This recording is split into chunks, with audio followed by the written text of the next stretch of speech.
Hi and welcome back to Normski TV, doing another What's Going On podcast. Listen, guys, apologies for not doing the player ratings for the Fulham, Arsenal-Fulham game. Absolutely ridiculous what I was watching there, man.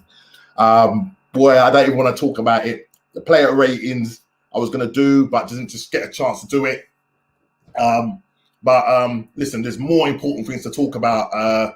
Obviously, yesterday, hearing that there's supposedly going to be a Super League, a European Super League that's happening.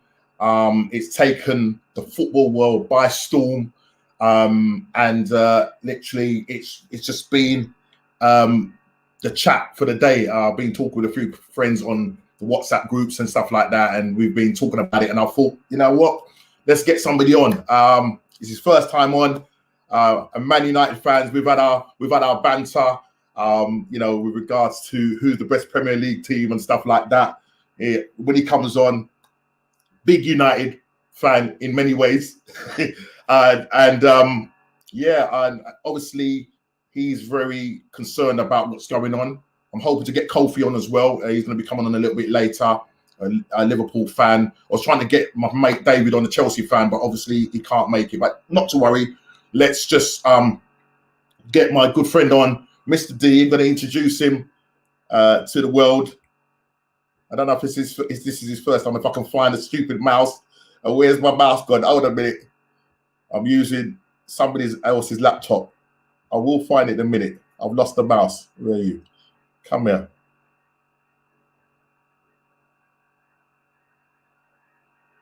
Just sing a lullaby to yourselves, guys. I'm trying to find this mouse. Oh, hold on. What's going on here? I did see something. Seems to be getting lost. This always happens when you're doing a live. This absolutely always happens when you're doing a live. Hold on. You will do this. You will do this, Norms. Come on. All right. I think I've got him on. Yes? Yes. Yeah, guys, how you doing? Sorry about this, brother. I was having trouble finding the stupid mouse. I don't know what's going on with my missus' laptop, you know what I mean? These little cheap things, you know what I mean? I know you're busting some of the latest stuff there, but we won't go into that. Well, people busting your yard, you hear what I'm saying though? Yo, we got Big D on. Yeah, thank you for having me. Yeah, no problem, my friend. Glad to have you on to discuss all things Arsenal and all things Man United, all things everybody basically, because the news coming out of the Premier League after watching the game. Your game, obviously, it was announced in your game against who was the team you played yesterday? We were mind blank. Oh my gosh! Yeah, I got mind blank as well. Who did you beat yesterday? Come on, man. Oh, that's it. Burnley. Burnley. That's it. Hey, we're getting old, isn't it? These Burnley guys. I mean, they were roughing us up, man. Mate, listen. They're a dirty team, but hey. But I know Burnley have got quite a good they're quite good at your ground for the last couple of years. They have got a good record there. But obviously you lot weren't having it. Mr. Greenwood putting in 2 goals. Yeah, nice brace there. They always come with a game plan. And to be honest, our centre back too can be fragile at the best of times, and they can be bullied. You're telling me? You got the Chris Wood guy. I mean, that guy's a rock. He just comes in and he really does put in a shift, and he made Maguire and Lindelof really work for their money yesterday. Yeah. And so you always expect that. You know, it's always going to be balls it into the box, and they're just going to crowd the goalkeeper and bully the crap out of you, literally. You're right there. You're absolutely right there. I mean, when the whistle went, I don't think it was a minute before the ball was in the back of the net. And I was like, "What's going on?" You know what I mean? Yeah, you always fear. I'll be honest with you. As you know, Ollie has his favourites. You've seen that all season. To be honest with you, as you're a United fan, and so he swears by Lindelof and Maguire when. In fact, I think they're just not they don't complement each other. You know, I do like Eric Bailly. He does have his issues with injury. So what you find is that he gets sidelined a lot when really he should be starting. And I always say, if he's fit, you have to start him with Maguire. Yeah. When he's injured, and you deal with that. But when he's fit, you have to start him. For me. So let me ask you a question. I mean, are you Ollie in or you Ollie out? Or you Ollie behind the wheel? What you? This is me right now. I was very much an Ollie out. I'm not going to pretend. Okay. I felt he never earned his stripes to take a job like Old Trafford. I think you got to cut your teeth in. I mean, people seem to forget. They conveniently forgot that he signed something like 14 players at Cardiff and got them relegated. That tells you all you need to know.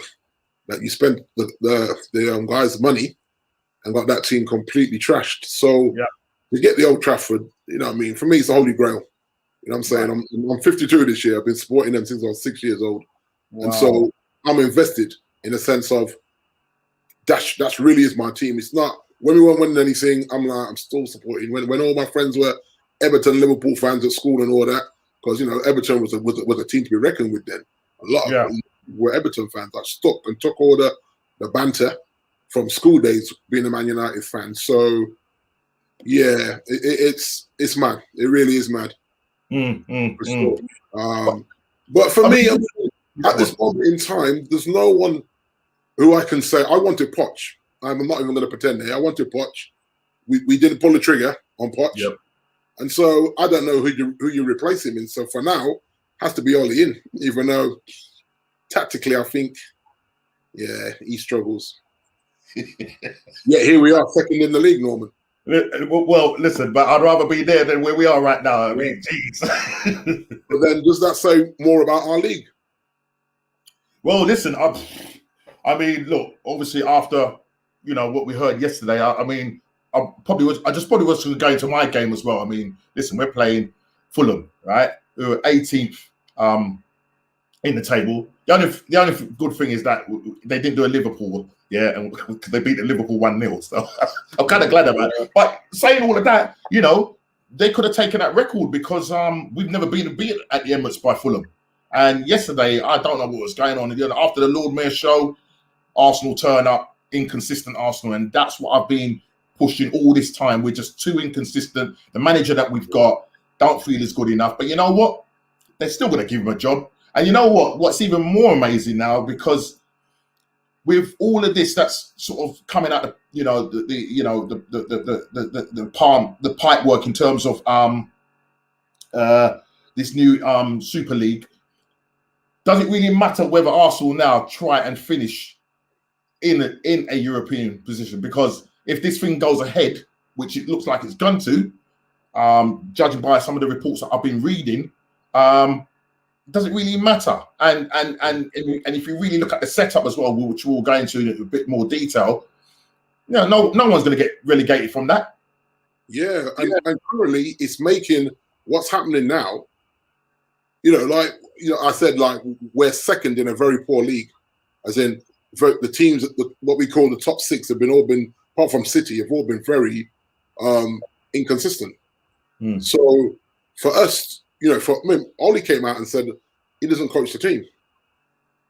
All right, so tactically, he's got no tactics because he actually admitted that no, I'm the man manager.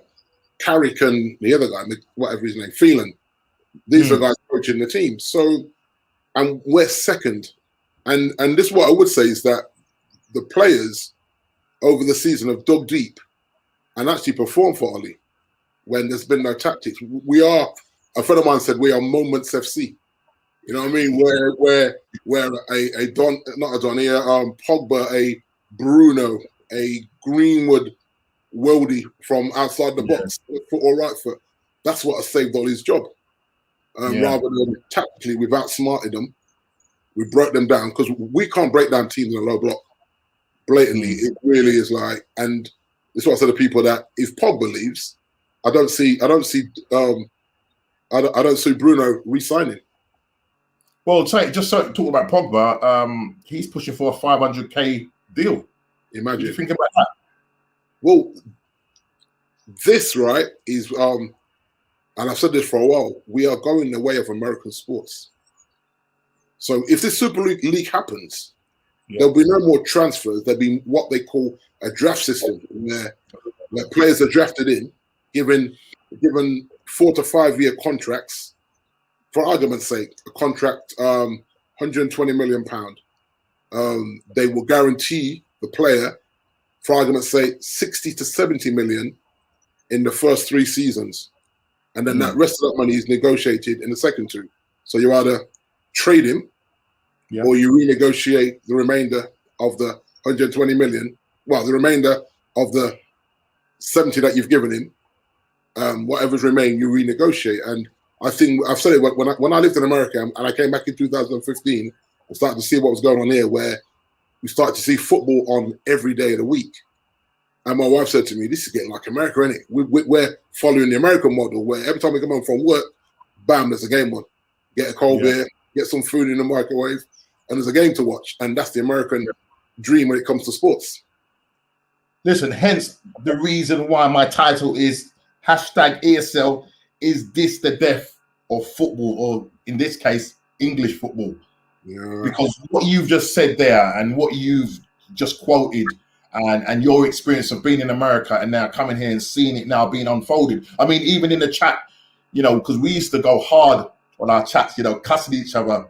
Yeah. And it just seems as if now there's a chasm between fans and the clubs now. It's just like, you don't have that same affinity with them no more. Do you know what I mean? And as you rightly said now, you just watch games now to just watch quality football, not necessarily support, because you can't really now affiliate or identify with your club anymore. And it's the same for Arsenal. You just cannot. And when you've got, the common denominator here, and I'd like to sort of ask you about your owners, your current owners, and you've been banging on this for a long time in our chat about how these guys are just, pilfering the club, the Glaziers.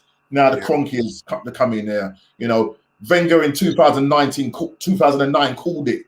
He says, within X amount of years, there will be a big European league where the Champions League, won't be able to actually go up against them. Just won't be able to, because they won't have the money or the funding. And when you hear the sort of money that's being bandied about, you talk about JP Morgan, who looks like they're the ones that are funding this. Yeah. You're talking 6.6 billion pounds that they're lending. Yeah. And what makes it worse is that for each club that comes into this, they will get anywhere between 100 to 300 million to sign. This is to sign up. Yeah. UEFA can't offer that as a winners thing. I think the most that UEFA will possibly give to a winning club that wins the Champions League is somewhere between 50 and 80 mil. Right. So, and you've got clubs signing up. 6 clubs from here, 12 founder clubs. It's going to be 15. But at the moment, currently it's 12 with another 3 likely to join. Who those other 3 is going to be, don't know. But the system and the way it's all set up, I want to get your thoughts on that and what you think about that. Well, if you look at the current Champions League setup, right? If you get out the group stages, the TV revenue after the group stages is potentially 100 million in TV revenue. I'm not quite sure exactly what it is if you actually win the whole thing. So like, just for argument's sake, we got bounced out. Man United got bounced out in the group stages. So a lot of fans are saying, all these cost the club 100 mil. That 100 mil, you could have used, for argument's sake, dare I say this, buy a Harry Kane or buy a Sancho. That's the money. They're looking to rebuild. He's constantly telling us we've got to be patient. It's a rebuilding situation. Now, imagine that we still have 444 million pounds sterling debt on the club from the Glazers. They pull money to invest in their American sports teams, blatantly. I think it's the Tampa Bay Buccaneers, the American football team that have done good this year.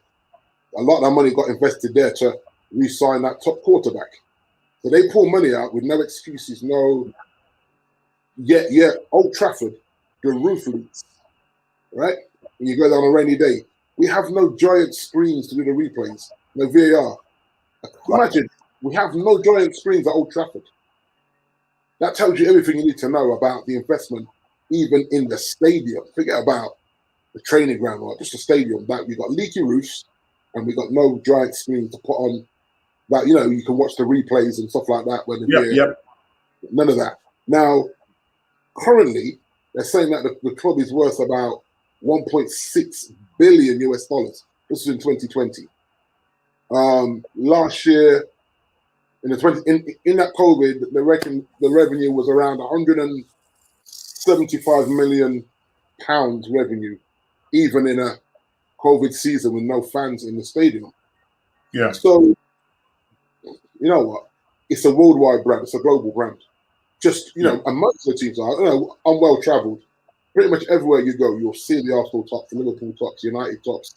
You'll see them. Like, if I bring a top out on holiday, 9 out of 10 times, somebody will say, "Can I buy a top off you?" A random person from that country will literally want me to take the top off my back and sell it to them. It's quite interesting. So it tells you that it's a world sport now. And so even them trying to just pull it into this European Super League, it's all money. And it's all greed as well, unfortunately. And what it does, it will really alienate the clubs that have ambition to get promoted and eventually someday play in our Premier League. And a lot of people forget that when the Premier League was formed back in 1992, it was only a handful of clubs that were really involved in it. And then when they realized that, we got no choice, then everyone else got on board. But it wasn't an open discussion. It was behind doors discussion. And so the FA can't be annoyed now when they allowed the Premier League to be formed in '92, when there wasn't a mention of that. There wasn't a mention at all. So you look at that and you say to yourself, yeah, this is agenda-driven, money-driven, greed. Imagine our owner, Joe Glazer, he's going to be the vice president of the Super League. Tells you everything you need to know. And I think that's the same. Also, is Stan Kroenke as well. Yeah, and as I said, the common denominator amongst these are Americans. I've got nothing against Americans, but they just don't understand the English sport. Yeah, when you go to America, it's totally different to European sports. Yeah, they don't believe, as you rightly, they don't believe in relegation. It's a franchise, and I think what's unfair about this, they're talking about these 12 founder clubs possibly going to 15. Yeah, there will be no relegation involved. Yeah, and this is where I see the unfairness here, because what they're saying is that the other 5 will have to qualify to get into this Super League. Yeah, but the remaining 15 will stay there.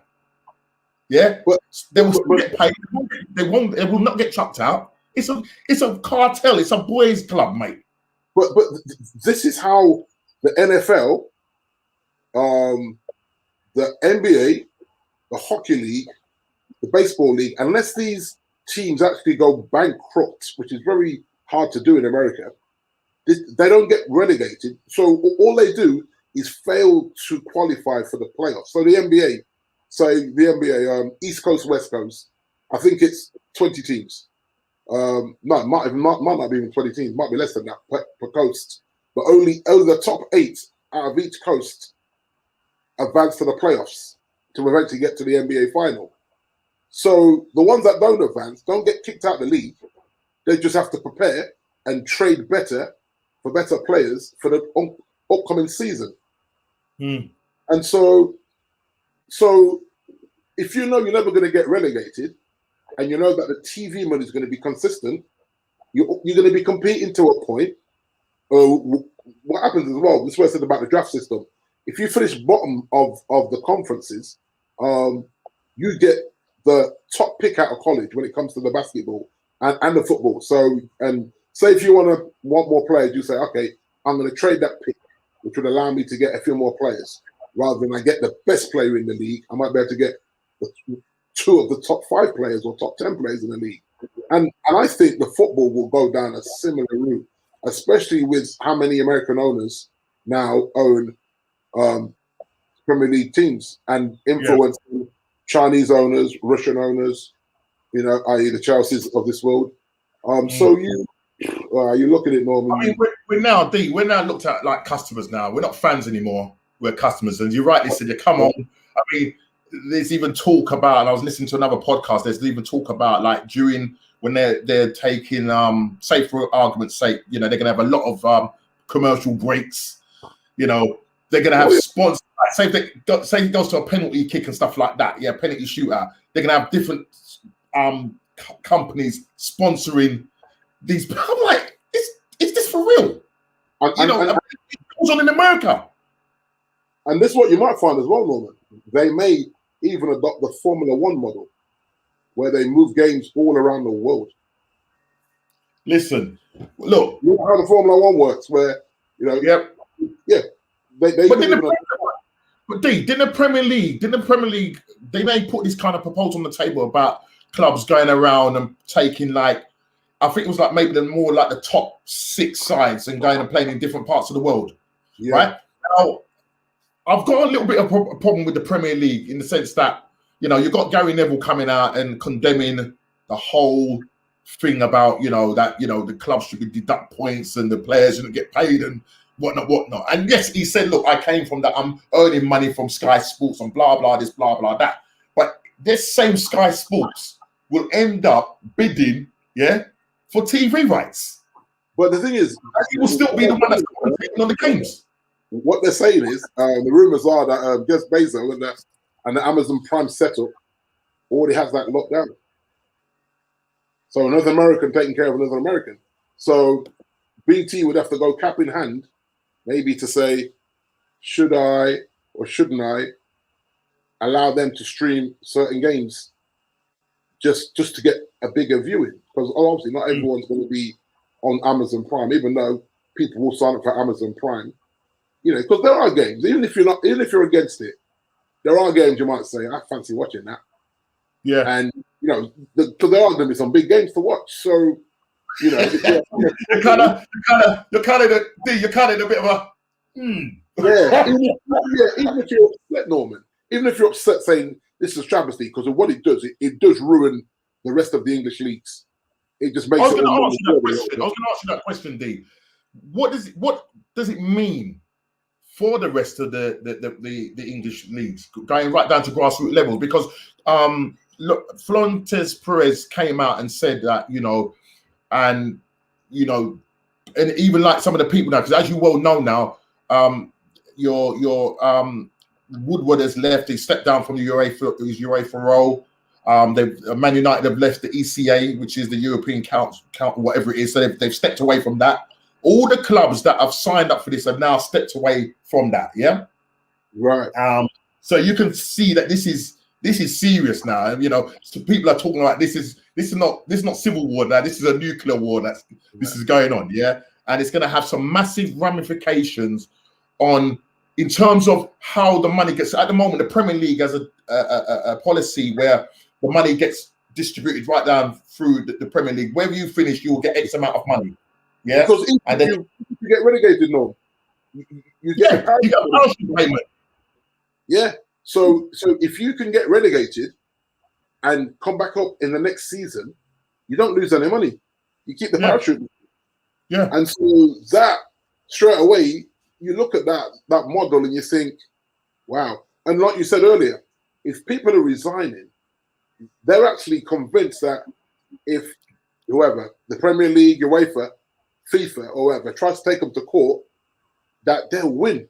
Otherwise, they wouldn't have been resigning. If they thought this was going to be a loss, they wouldn't, whether it was leaked out or officially announced. Because remember, when we heard about it, then all through the night, tweets were happening and clubs were dropping statements this morning.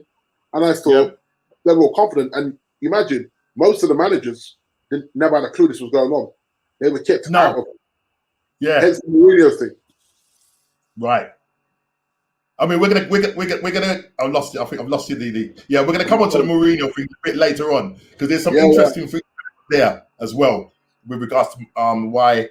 Obviously, we knew that it was inevitable that he was gonna go, but there are rumours why he's left. You know what I mean? But we'll come on to that. You sort of towards the end of the show. Just saying, you know, because the thing about it now, there's also talk that the Premier League now going to meet with the 14 other teams, excluding the six clubs that have signed up to the Super League. Yeah, so they're now going to be talking with these 14 other Premier League teams to find out what their thoughts are on this. Now, when this whole thing dropped, yeah, I mean, it was quite funny. I think you put it in the chat when Ollie was interviewed. It's like, what what's going on? And that's another interesting thing, yeah. That's another interesting thing. I want to know, right, the managers, what their thoughts are in terms of this. I know it's difficult in the position that they are because they're owners. It's owner driven. It's owner driven. Yeah. Oh yeah. What are their thoughts on all of this, and the players as well? What do you think? Paul Pogba, for argument's sake, I'm going to pick him because man wants up 500 G's. You know what I mean? So that kind of suit him. I mean, would he be one if they turn? Because they're threatening to UEFA. I can't remember the guy's name, Sifri or Sifron. He's threatening FIFA and whatever to get them banned from all competitions. Well, you know, they're actually talking about having them relegated to the bottom league, and they'd have to start again and win promotion over 5-6 years to get back into the Premier League. Now, but this is my thing. Does the Premier League survive without them big guns? Is it watchable? Is it safe? You know, do you sell it to the public if you got no Harry Kane, no Bruno, no Aguero, all these household names that we're used to? I noticed you didn't say any. I noticed you didn't mention any Arsenal names. I'm not even great. No, actually, and I should, because you've got some good players there. You've got the Saka, who I really rate. Oh yeah. I mean, that's a gem to look after. That is Norms. That's the truth. You know what I mean? You know, you look at Liverpool with Jota coming in. You know what I mean? Like these guys. I mean, obviously you're going to get. Oh, listen. I've got somebody in the back room coming on. You might even know him. Yeah, bringing him on. Yeah.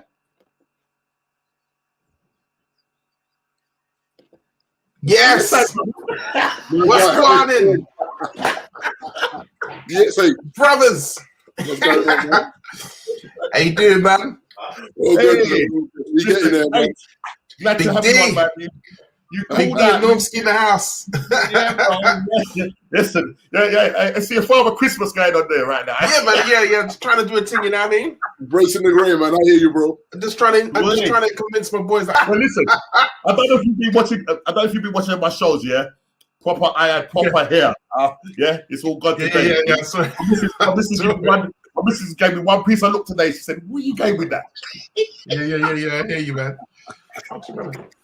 Yeah. But listen, I'm sure you've been listening in the background, H. You know what? First of all, it's really good to see you guys, man. I miss you guys, man. I miss you guys. Listen, you know I'm gonna be trying to get this man on the show. I think the last time me and H did a podcast together, that was last year sometime, bro. That was last year, man. It's just been it's just mad. It's just been mad. Let me just put off some of my you know the ginger, you know what's going on. Yeah. Masarian. Boy, what? Listen, you've been seeing what's going on in the news, H. Yeah. And I just really want to know what your thoughts are. And first of all, the audacity of Arsenal, who are lying ninth, joke team, brother. Joke team. Yeah, it's kind of mad. I know you guys well. Obviously, you know, we go back years, and I have a good idea as to where you're at. It's an affront to all fans everywhere, I think. This you're talking about the ESL, the European Super League. Is that what we're talking about primarily? Yeah, it's an affront, I think. But do you know what? I've been thinking about it, and I've been reading some of the chats and so on in some of the groups, and I think it's inevitable. I don't like it. I don't agree with it. But the same way, remember how we kicked up a fuss when the Premier League, I think it was you, D, saying in one of the chats. Yeah. I was like, yeah, I remember that. I remember, people were kicking up a fuss when the Premier League, or the Premiership as it was known. Yeah. 29 years ago, H. Say again? 29 years ago, that was. 29 years ago. Is that how old we are, man?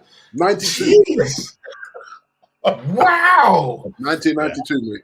Yeah, 92. Yeah. 29. Is that 29 years ago? It's 1992. Just sounds like it was just like four years ago. Thanks for letting us know our age, man. Thanks for letting us know our age, bro. Yeah, man. But but look, it's been arguably it's the most successful league in the world from a financial point of view. It certainly is. Yeah. And I think that I don't like this at all. This whole new European League business. But I think it's inevitable. I think it's gonna happen. I think it's gonna attract players. I think that FAs around Europe are going to relent in time, because the best players will want to go and play at this place. They're going to want to play for these clubs, and because it's about. I think it was you again, D, or it might have been you, Normski. It's about the coin. There's no honor. I remember having this. Remember we had this discussion some years ago. There's no honor in football anymore. It's gone. It's the kind of homegrown talent and the real kind of emotional connection that you have to a club. Yeah, it's all out the window. It's I all remember about money. Let me just cut in here, because I remember H. I remember I remember talking to you. You say, "Listen, man, I've taken a break from Arsenal. I've taken a break from Sky Sports. I've literally cancelled my subscription because of the rubbish that's going on and just the way football is going in general." Yeah. Do you know what I mean? And when, especially talking about our club, when they serve up this dross, listen, we're going in there to get slapped every week. Yeah. Followed by Man U. Followed by Man U, you men are doing it right. Man U's doing it right, I think. I would much rather be in Man U's position than ours. Yeah, but you say that, right? I was watching another blog earlier, and they actually said that they're worried that there's only 3 teams that we could probably beat, and Arsenal and Tottenham are 2 of them. They were saying that every third week we may win one. And that is terrible. Well, you know the greatest thing about this, though. The greatest thing about this is that we never get relegated, so it's all right, guys. yeah, indeed. We've all jumped. Listen, we've all jumped into bed with each other now. Yeah, that's what's happened. Yeah. Our rivals, we've all said, "Come on, lads." I mean, listen. When this thing came out yesterday, all 12 clubs. Remember this: 12 clubs tweeted at the same time. Yeah. 12 clubs tweeted at the same time. Yeah. So remind me, who are the other clubs? So we got the 5 or 6 from here. Who are the other clubs across? So from the Serie A, you've got AC Milan, Juventus, and Inter Milan. And remember, AC Milan, you got Ivan Gazidis who's there. Yeah, of course, yeah. So you know my man, And then from the Spanish league, you've got Atletico, Barcelona, and Real Madrid. So that's 12 at the moment. It's inevitable, guys. Watch the French train. And there's rumours that they were trying to get Paris Saint-Germain on. Yeah. I'm not sure. But then you have to remember that the big German clubs are 50% owned by the fans. Oh. The fans ain't going to have that unless there's some real incentive for the fans. You might not see the German clubs come on board with it, of course. for now. But I didn't realize that. But yeah, a lot of them are 50% fan owned. You think about, again, I'm not happy this is happening. I just it's awful. That's why I sent you man's the message like 3 o'clock in the morning. I got up to use the bathroom, and you know how it is. I have to get up and go do it. Right? We don't need to know that. You get to spend age. Listen. I think after what you saw yesterday, you did use the bathroom. And then what? When I saw the thing, I don't send messages in the middle of the morning. It was 3 o'clock in the morning. I was shocked. A question in the chat. Yeah, it goes. This is by Tom Strong, Geezer. Welcome again. It says, will the club pay for the season's ticket holder to go abroad? Imagine. I mean, they'll certainly make enough money to be able to do it, but they're so greedy. They're so greedy for money because remember these guys, these Americans, mostly, and certainly over here. I'm just trying to think where the owners are from. All right, from so the UK, so you obviously you got the Glaziers for Man U. They're American. What's the name of what's the name of their what are they called? What's the name of their owners? This is Joe Glazer and the brother. No, for Liverpool. I'm talking about for Liverpool. Oh, Liverpool is the oh man. So Gillett, not Gillett, because they sold it to the current owners now. Can't remember. I can see their they're faces. American though. They're American, aren't they? Obviously, we got they're American. Yeah. Oh, Fenway. That's it. Fenway. That's right. Yeah. Fenway Sports. Fenway. Yeah. But then you've also got Chelsea, who's Abramovich, and you've got for Man City the country, the country of and then Tottenham. So Tottenham, who were they owned by? British Jewish man. No, it's American. I think they got American owners. You know what? Yeah, somebody tell me in the chat. I'm sure they got American owners. Somebody out there will know. Yeah, I'm sure they got American owners. Oh wow. What's the I mean, obviously they're Jewish affiliated, but they have got American owners.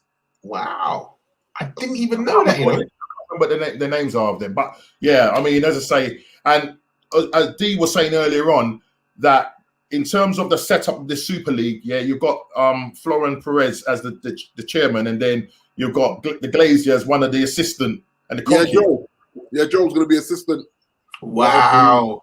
I'm just trying to find some statements, some statements on here, in terms of the way this whole thing is going. All of these top clubs now, they've who's this? Enick. Never heard of him. I'm assuming he's American. Oh, that's the people that own Tottenham. Right, yeah, and I'm sure they're America. Well, you only got to look at Enick because they got the franchise for the American football there and all that business. Yeah. So all of that is in there. But I mean, somebody on the on one of the boards of the Super League was saying that that they're kind of happy about this because listen, even if players decide to go and play the Super League get suspended from playing for their country, he was basically saying that it doesn't really make any difference anyway. They're not going to get paid a lot of money anyway. But the players, yeah, like for their countries, yeah. Whereas, Sorry, if they're playing in this Super League, yeah, they're going to get some change. They're going to get coins. But I want to know. I want to know whether there's likely to be any players that will say, you know what, I'm having some of that. Would anybody like to pick any player? I'm going to pick. Okay, I know. Pick one player from your side. Pick one player from your side. So H, who would be likely to take up the offer in our current Arsenal's team? Aubameyang. Right, there you go. How we doing that? How we doing that? Now, Mr. D, who would be likely, yeah, based on what they want right now? Yeah, if you're looking at contracts, then that's Pogba all day long, isn't it? All day long, 500 G's. That's what they can't guarantee that money. He knows then, because remember, all the talk was that he was leaving. And then it went quiet as the pandemic went on longer. There was no more talk about him leaving. And then there's rumors that Bruno said he wouldn't re-sign if Pogba don't re-sign. That's the other talk that came out as well. Straight away, you can't afford to lose Pogba and Bruno. As good as Greenwood and Rashford has his moments, you know what I mean? You know, you got some upcoming guys there, but you lose those two playmakers. Who's going to create for you?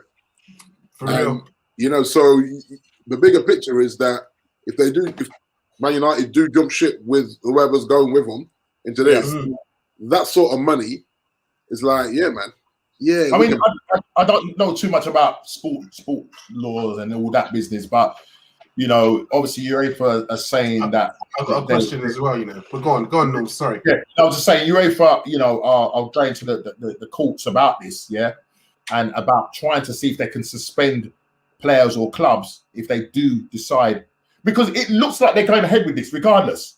So Yeah. whether we like it or not, it looks like it's going to happen.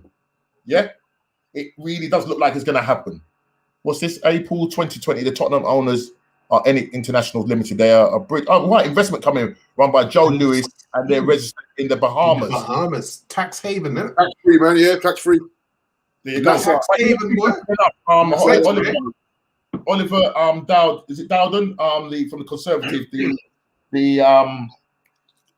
what's the name? Harold, you know, he's the culture secretary, I think. Yeah. I forget his name. They are going hard on this. They said that no stone will be left unturned.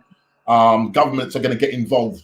Yeah, this is going to blow up. Yeah, you know what I think? I think these clubs. I think that what we're going to discover, what governments are going to discover, what different leagues around Europe are going to discover, is how powerful these clubs are. Yep. I'm not sure. I mean, I'm not a lawyer. You know, it'd be interesting to one of our guys there, one of our friends here, TC. Although he doesn't practice that kind of corporate law, but it'll be interesting to know. I've got two questions. It'll be interesting to know whether there are any blockages that would prevent them from doing this. Because honestly, I reckon that these guys have done their homework. I reckon they've done their homework, and I think they are ready and they're prepared to do this. You know, we're talking about Glazer. One of the mans there from Man United, was it the Liverpool guy who stepped down from his UEFA role? I mean, these guys are ready to move. No, but everybody that has signed up for this, they've all stepped down from the UEFA roles and from the ECA roles. Wow. The ECA is the 200 membership thing where all the clubs around Europe. Yeah. They've stepped Arsenal. Vin, I can't say his name. The Vinay guy. Vinay, yeah. That's his name. He stepped away. Yeah. Wow. They all stepped away. This is what I said to my friend earlier. There's no way they put that out into the marketplace without doing their due diligence in the way of, when we announce this, do we get sued? Yeah. If we get sued, how do we counteract it?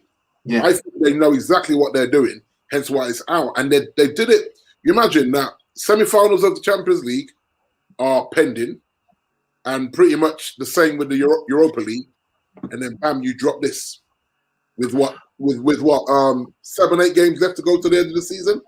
Yeah, you drop this bombshell. And you question for you guys. I know H had a question, but question for you guys before. Do you think that from what Perez is coming out with, justified to say that, you know, because of the I think it's, first of all, I think it's wrong that they've dropped it in this time in the pandemic where people are struggling big time. Yeah, furloughs. You know, you had Arsenal getting rid of 50 plus members of staff. There might be stuff going on in, you know, Liverpool asking for furlough. Yeah, same with Tottenham. Yeah, all of this. Yeah, and the same set of teams are now going into this league where JP Morgan is saying, "Yo, guys, I can make you some money." They've got this all in place, bro. Yeah, it's all in place, and they're trying to say that this money, you know, this will do. They're in talks, obviously with UEFA and FIFA and everything, but obviously the talks haven't gone well. Because right now, the Sifron guy, the names that he's calling these guys, I mean, it's like being spat in the face. But you know what? Sorry, go ahead. Sorry, go ahead. What's going on, H? No, I was just saying it's the vitriol that's coming out of the different factions. It smacks of desperation. I think they know deep down there isn't really much they can do about it. But for me, the key, the question that I had for me, because obviously the finances are in place, the will of each club is in place, that there's the will to do it for each of the clubs who are involved. I think the final unknown is if these individual clubs break away and formulate this ESL, are the players contractually obligated to go along with them. In other words, we know that the club own the players. And maybe I'm answering my own question, even in I'm going to be honest. I don't know enough about sports law to say. Yeah, we don't know. But someone like Terence might be able to answer those kind of questions. I know we did a little bit of that. But what I'm trying to say is, if the clubs are able to, one, take the players over with them, and two, if the players are willing to go over with those clubs, and I'm sure that they will be given them a huge incentive, a huge financial incentive. Yeah. All right. If those two things happen, it's curtains. It's over. Right. Yeah. Okay. Question. Who was I talking to? I was having this conversation. I can't remember who I was having the conversation with. And I think the question is that, okay, so Harry Kane, who is currently playing for Tottenham, and he's being threatened that if you go and play for this side, you can't play for your country. Would you be prepared to give up playing for your country to go and earn all that money in the Super League? Yeah. Would you have regrets, or you're like, I'm prepared to take that sacrifice and do that? What is more important? Representing your country, telling your future generation kids, like, look, I play for my country. I won the World Cup with our country. Well, with England, that probably won't happen in this lifetime. But you get my gist, what I'm saying. Now, this is it. If those big six do jump ship, you pretty much lost the whole England squad, bar Jack Grealish at Villa, and who else is not in that? Can't even think. Jesse Lingard at West Ham on loan. He's on loan. He's on loan though, isn't he? Right. He still belongs to you, man, doesn't it? Yeah, he still belongs to Man United now. Jesse, in my opinion, come back kicking and screaming and say, "Take me with you." Yeah. And so to say, "Oh, you can't play for your country," you've literally lost your England team if they all jump ship and go on to this. Because literally, those big six make up the England team, pretty much. Apart from Grealish at Villa. But this is what I'm saying. And I agree with you completely, man. My thing is this. I think that the FA will relent. They may not do it immediately, but I can see this thing taking off. Yeah. I can see it taking off.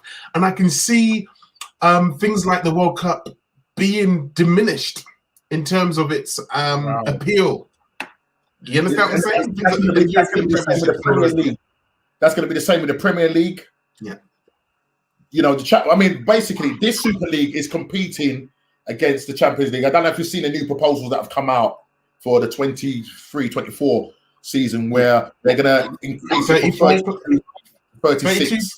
32, 36. Right? Something like that, yeah. I mean, there's a lot of information in there to sort of take in. Now, obviously, the teams that were, the clubs that were pushing, because they wanted more out of the Champions League. I think basically at the end of the day, they wanted to sit at the top table, right? And regardless of whether they didn't make it into the Champions League or not, what they're basically saying, and I think it was the Juventus guy came out and said it in his statement, he said that this will be good because he says these 12 clubs, between them have won 99 European League titles. Right? Well, let's take Arsenal out of there. D, you can sit at the table. Like D, you can sit at the table. You can imagine a club like Man United only won 3 of them. No, but what I'm going to say, D, 99. Listen, Arsenal 3, we only won 3, yeah. Arsenal, Tottenham, right? Benfica have got a bigger European thing than us.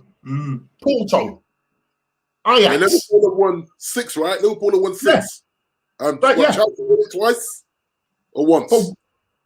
But why haven't they gone to these? Why haven't they gone to these teams? Because the clubs are more lucrative. As I said, it's all about money. It's about money. Yeah. And they don't care. We're consumers at the end of the day. We're not fans no more. And football has practically just died a death now. Yes, guys. I remember saying it. I remember saying it some years ago in our chat that football's not the same anymore. It's gone. It's finished. It's a business. It's a corporation. It's a business. Yeah. There isn't the heart, the kind of the romanticism of being in the stands as a kid and watching your hero play, and then you getting signed by that club, and you're a lifer. You stay at that club for your entire life, or you might go to another club and then come back to it and finish your career there. It's all gone, man. It's all about the coin. It's the whole nostalgia of it, the whole integrity, everything is gone. And why I say that is because when you look at a club like Leicester, who were once in League One, League Two, and they made their way through. Who would have thought that Leicester would be winning the Premier League? Nobody in their right mind would have thought that. But that was a journey. That for me was like brilliant. But what's happening now, what they're trying to create now, is that it doesn't matter now, because now we've got all the biggest team in one league, and it don't matter what you guys do. We just get on because we're just going to keep the money within our little cartel. We're just going to enjoy the fruits of our labor, whether we come first or we come last. But Norman, you imagine this on a podcast I watched earlier, and the guy said, "You imagine Glasgow Rangers and Celtics never got an invite, and the whole people they just fell out. They were like, nah, well, the Scottish League is just nearly not there, which is quite deep. But in Scotland, they are deemed very big clubs. But weren't even in the mentioning. They're a massive club. Celtic is massive around the world. But weren't even in the mentioning. Like they weren't even considered. They didn't even get invited to potentially sit at the table, which tells you everything you need to know. Well, if you look at those clubs, like the Scottish Premier League, they haven't got the money to spend. You look at the Portuguese league, it's down on his knees right now. You look at the Dutch league. The Dutch league had to cancel their season early. The French league, the same thing. The only team in there is the PSG, that's owned by another Arab. You look at Real Madrid. You look at La Liga. The three teams that are at the top: Atletico, Real Madrid, and Barcelona. They have their own TV deals. The other clubs below them, they got a hope that they get into Champions League. To earn some kind of money. Perhaps, isn't it? Their policy is that they will sell their best. If you look at the way things work in La Liga, the teams below them, all Real Madrid, Barcelona do to a degree is take their best players. Can I ask? Because D, you've travelled a lot. Normally, if I may be so bold to ask a question, you've travelled a lot. You've spent some time in the US, and one of the things that I think you mentioned earlier today that really piqued my interest was the US model when it comes to sports. I'm assuming that what you were saying, that this would be similar if they set this. What does that look like? What does the US model look like? So there's no relegation, right? So I'll use basketball because that's what I follow the most. They split it, so it almost be like saying the south of England and the north of England, two divisions. For argument's sake, 20 teams in each division. The top 8 in the south and the top 8 in the north go to a playoff system where one seed will play 8th seed, 2-7, right? Elimination. So the 8th seed could find their juice and knock out the number 1 seed. Number 1, wow. And get to the finals and become the finals. And then rather than you do transfers, you do what they call this drafting system, where you say, argument's sake, your son or Norman's son, you send scouts to watch him, and you're going to draft him to Arsenal, draft him to Liverpool, to Man United. You will offer him a 5-year contract. So the 5-year contract, for argument's sake, is 150 million over 5 years. For the player, who does that go to? This is for the player. So this is how it works. Wow. So they offer you 150 mil, and they'll say 80 mil is guaranteed of the 150. So your first 3 years, the 80 mil is guaranteed. Then your next 2 years, you either get traded or you negotiate that money, make it better or worse. But you sign your name, H. Strawn, bam, there's your check for 80 mil. And you're committed to the club for 3 seasons. They obviously insure you for injury. I mean, high insurance, obviously, because they're paying you a lot of money. But then you negotiate your last 2 years, or you get traded to, argument's sake, West Ham or whatever. And I think it may it may adapt that US system. Hence why people like Pogba and Bruno are holding tight. Maybe they knew they're holding tight on some of these new contracts. Yeah. Because there's going to be more money on the table. Yeah, Well, I've got there's gonna be money. somebody else coming. I've got somebody else coming in. Yeah? Go on. Yes! We doing, Manny! Where we say, buddy? We're saying. okay. How we all doing? We're you good, doing, man. Larry? You finished your dinner? You finished your dinner? Yeah. Manny! How you Manny, doing, what bro? you saying, brother? What are you saying, man? What are you saying? Manny, I don't know if you know D, That's Manny. me. All right, Yeah. man. How you doing, sir? Manny is a Man United fan, by the way, so yeah. Take Okay. I it. won't hold that against you. Right. I mean, good Well, company. you've been listening in the background, and obviously we've been on our chat, on our Arsenal chat today. Just in a few sentences, I know it's not going to be a few. Just tell me what your thoughts are, man, with all of this rubbish that's going on. Man. Man, it started off with me. Like yesterday, you're watching the Fulham game, and I'm just kind of I'm thinking this is bad. And my focus, if I'm honest, was we can't continue with Arteta. No. We just can't. And then this bombshell hit, and I feel ashamed. This is it's one of those things where there's times where we've been Banter FC, and we are Banter FC, and you're ashamed because of what we're doing on the pitch. Yeah. I feel ashamed that we are part of this. And what makes it even worse is how low we are in the league. Yeah. So I can't even step out of the house and sort of say, look, we're one of the biggest teams. We're one of the best teams. We want to be playing against the best. This is shameful. It's shameful. There's no getting away to do it when the fans are away. The American ownership, the Saudi Qatari ownership, and these people, they have revealed, because we all knew that our ownerships were in it for the money. But as long as we were playing Premier League football, we kind of thought, okay, it's convenient. It doesn't affect us if Bury go out of business or another team. It doesn't affect us. But now it is, and it's revealed to everybody just what their motives are. So I just feel uneasy. I don't know how to feel, if that makes sense. A question to everybody: is there anything that fans can do?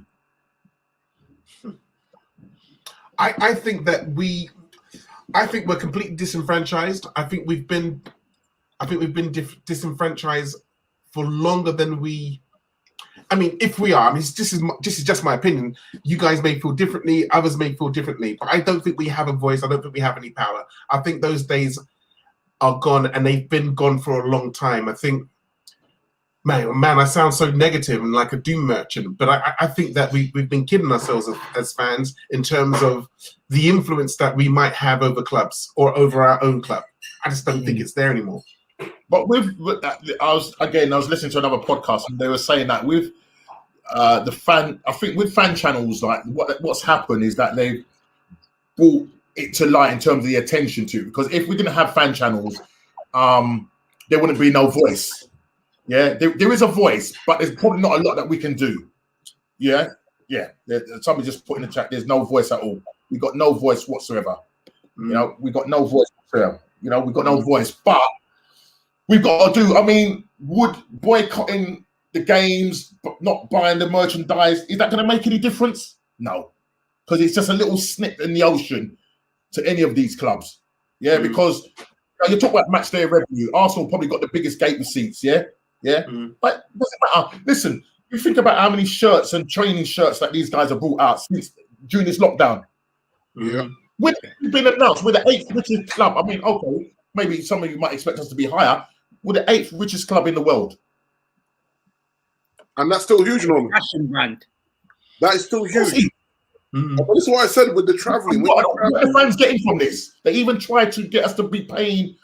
You know, when we were sitting at home and they started putting out a load of the football on TV, as you rightly said, now it's like America now because it's literally 7 days a week. Yeah. But now you have to now pay for this. You know, you have to pay per game to watch a game and pay for it. I mean, but normally it is 7 days a week because if you go Friday night, Saturday, Sunday, Monday night football, Champions League on Tuesday and Wednesday, Europa League on Thursday, Friday night football. Friday night football. It's what I'm saying. So, back to Saturday again. Yeah.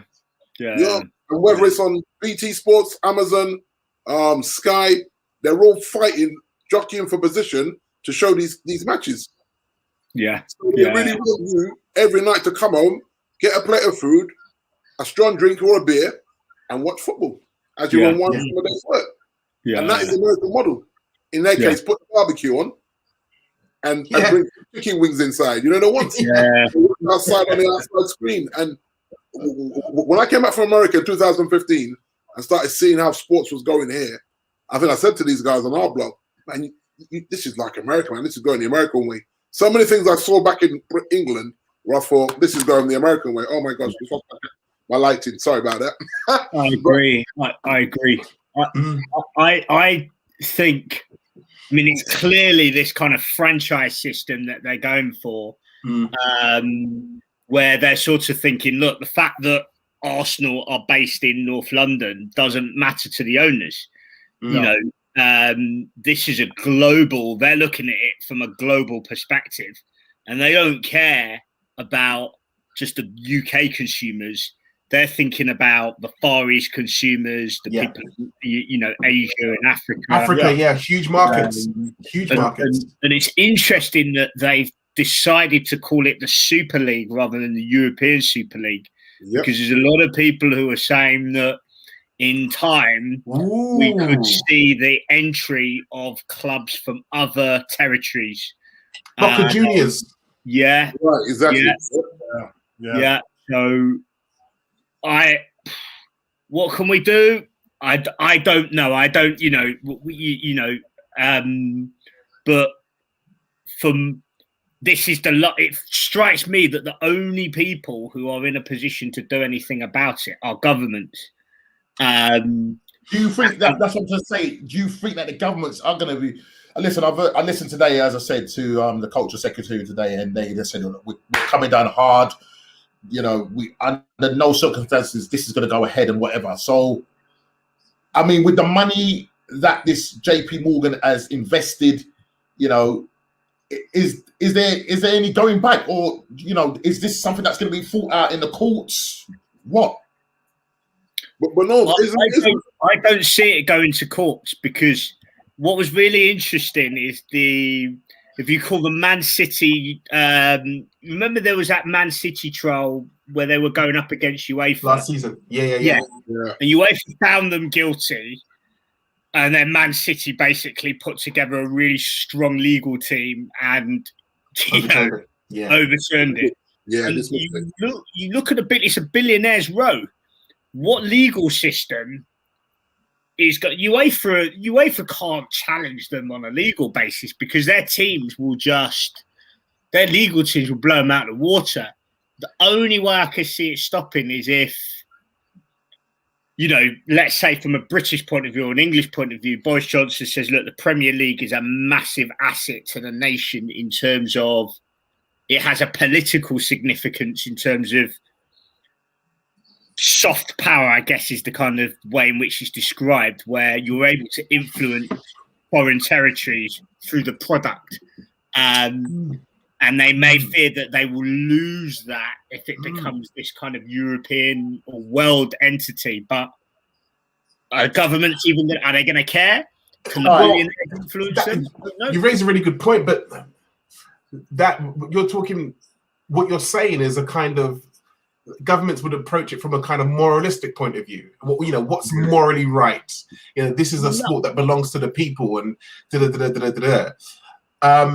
but I just can't see how governments would have any kind of legal legislation over the different clubs, because the contracts that exist, they're not bound to any governments. Yeah. I mean, they're separate businesses. Sorry, go ahead. Sorry. Yeah, I don't see it as a moral thing from the government's point of view.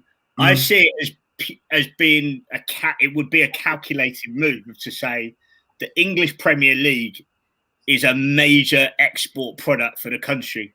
And it is something that at the moment the government has some say or some influence over. From an economic point of view. From an economic point of view. Yeah. Okay. Yeah. And they will lose total control of that if this Super League is formed. But who knows? Maybe these billionaires, maybe they're all in cahoots. Maybe they're all together. Yeah. They've got to be, man. Maybe they're all together at the same time. I mean, they've got to be, man. You know? Yeah, as I said, they've said it's a cartel, man. It's a cartel. Yeah. You know, I think Thomas Strong put it in the chat that this just didn't happen since the pandemic started. Yeah, this has been. They've been, and the way they just dropped it shows you that this has been going on for a minute. And they decided this is the time to drop it because it just makes sense in their minds to do it right now, rather than letting the European competition and the Premier League, whatever, or the leagues be decided. Because remember, Norwich just got re-promoted. So what was the point of that? Yeah, they just got back in the Premier League, and now it looks like we're going to blow the Premier League up with them. Remember last year they kind of tested the waters, didn't they? Yeah, they kind of tested the waters to see, and nothing happened. Now, yesterday evening, 12 clubs simultaneously. It's almost like, you know, when you decide, right, this is it, guys, we're going to go rob that bank. All those people have resigned their positions in, you know, the UEFA, Premier League. ECA. Yeah. So I honestly thought, when I was hearing this last night, I thought they're posturing, they're posing. By the time it gets to the morning, they'll release a statement saying there was nothing happening anyway. That's what I was honestly thinking. Yeah. And then when I saw that they put it on the websites all at the same time, I was like, wow, these people are serious. On all their clubs' websites, the same statement. Yeah. Right. Wow. And then and now the actual Super League have got their own website. Yeah. So you go to their website. Really? Yeah, they got their website. I'm gonna look up now. You see, hey, you're sounding like Doubting Thomas, brother. Good Lord. It was literally, they came out guns blazing. Literally, guns blazing. They're ready. Yeah, they're ready. Yeah. They've got their own WhatsApp group. Wow. They're probably already set up a YouTube channel already. All good to go. Super League Fan TV. All good to go. Wow. Robbie's on there. Super League Fan TV. Wow. Yeah. I bet he's rubbing his hands together, isn't he? You know what I mean? But listen, I think it's time for a job, gents. I think we've got to go and go back to the root of all of this, yeah? Why has it actually come to this state? Why has it come to this state? And the reason why I'll probably say this is because when you had all these, you know, owners coming in, these billionaire owners coming in and taking over, you look at Chelsea. You know, Abramovich. All right. You know, Wenger warned against this. Arsene Wenger warned against this, yeah? And, you know, because Arsenal is a self-sustaining club, a bit like Man U as well. Yeah, we try to. The money that we make is basically what we earn. That's what we spend. But then, you know, Mr. Abramovich came into the and said, "Boy, I like this club. Blah blah blah. I've got some money." So you've got this little billionaires club, and what's happening? There's no regulation. I think the regulation's just completely out the window. So now all of a sudden you've got all these American guys come in, and you know the Russian, the Arabs, and all of that. And now all of a sudden now we've got this situation now where basically these guys can do what they want now. Yeah. And now all of a sudden the Premier League are backtracking now. Because now or even the UEFA, because they now got a Super League now that's now in rivalry now with the Premier League and with UEFA. Yeah, and the same. Listen. I'm glad that Gary. I said it earlier on. I'm glad that Gary Neville came out and had his rant and it was brilliant. But he's probably going to be the same commentating on these games. It's true. Wow. There was way more one in front of him. You know what I mean? He's lost his job, Norm. I think you're thinking that he's lost his job. You could be right there, D. There's so many things. Once I lost his job, as in, if he's not commentating on those big games, does he stay relevant? True say. Yeah. Or does he go Amazon Prime? Yeah. I want to be your pundit now. Same as Lineker and all these guys. It's going to. I predict it's got legs. I think it's inevitable. Yeah. I think that it's gonna fly. I think it's gonna fly. I think. I don't know. One of the questions again would be, in my mind, is, do you think it will be a good product? Wow. It's a hard question. Okay, a question. Okay. But look at it dispassionately. Do you think it will be a good product? The question. But would you like to be seen the same teams playing each other week in, week out, year in, year out, and it never changes? No, because it's not what we're used to. It's not what we grew up with. It's not been like that for decades, hasn't it? But I mean, listen to the names that have signed up to this thing. Yeah, Real Madrid. Yeah, Man United. Yeah, right. These are the top teams in global football.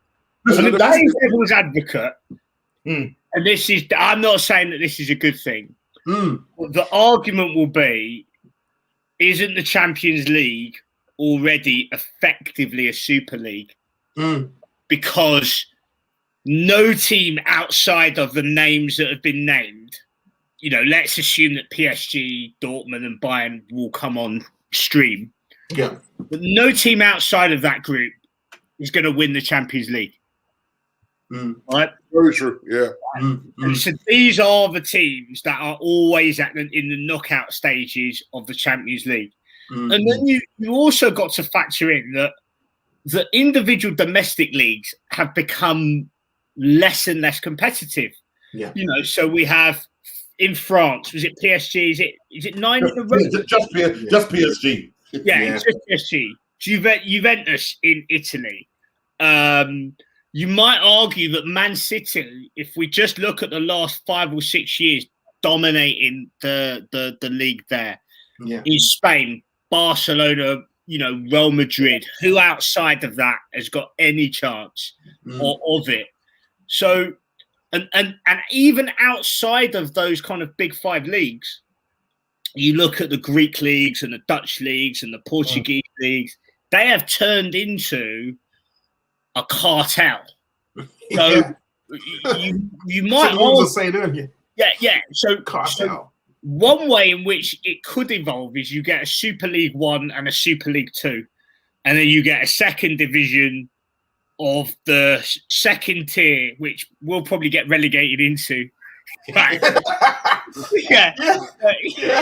If it adopts the American way, there won't be no relegation. They'll say there's a Super League. There is a Super League, but we'll let Arsenal play Sparta Prague. And,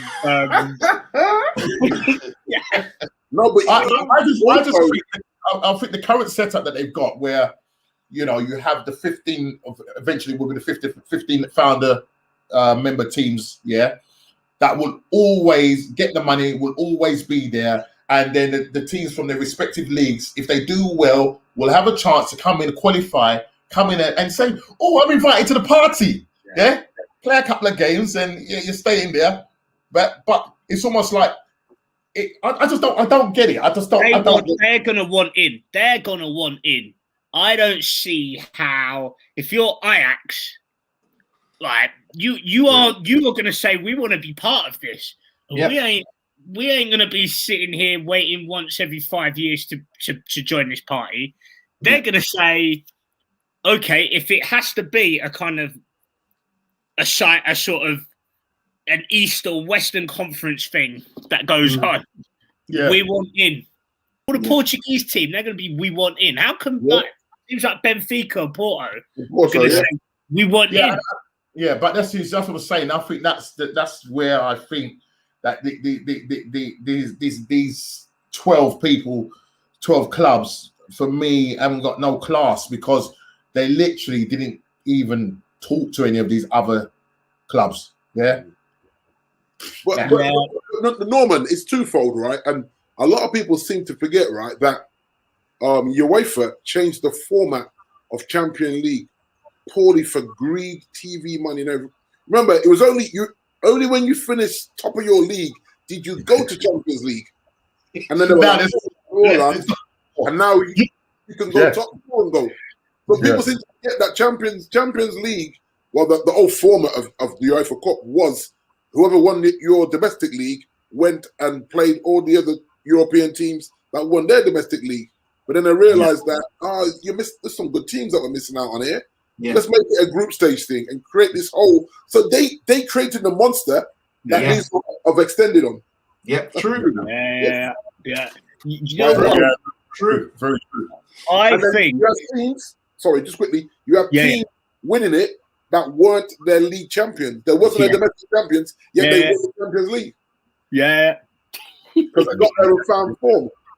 Teams finishing 5th or 6th. Yeah. Do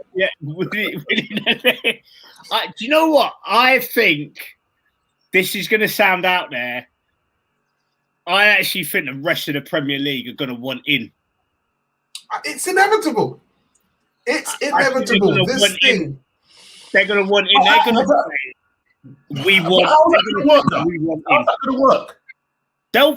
You can have a Super League with 40 teams, right, and say, look, this is because if you think about it, they play. Well, you kind of that same thing where like what Dee was saying, where they have different conferences. Exactly, they'll say, look, don't worry about the domestic. You know, if you could go to a team like West Ham, right, and owners of West Ham, and say, look, right.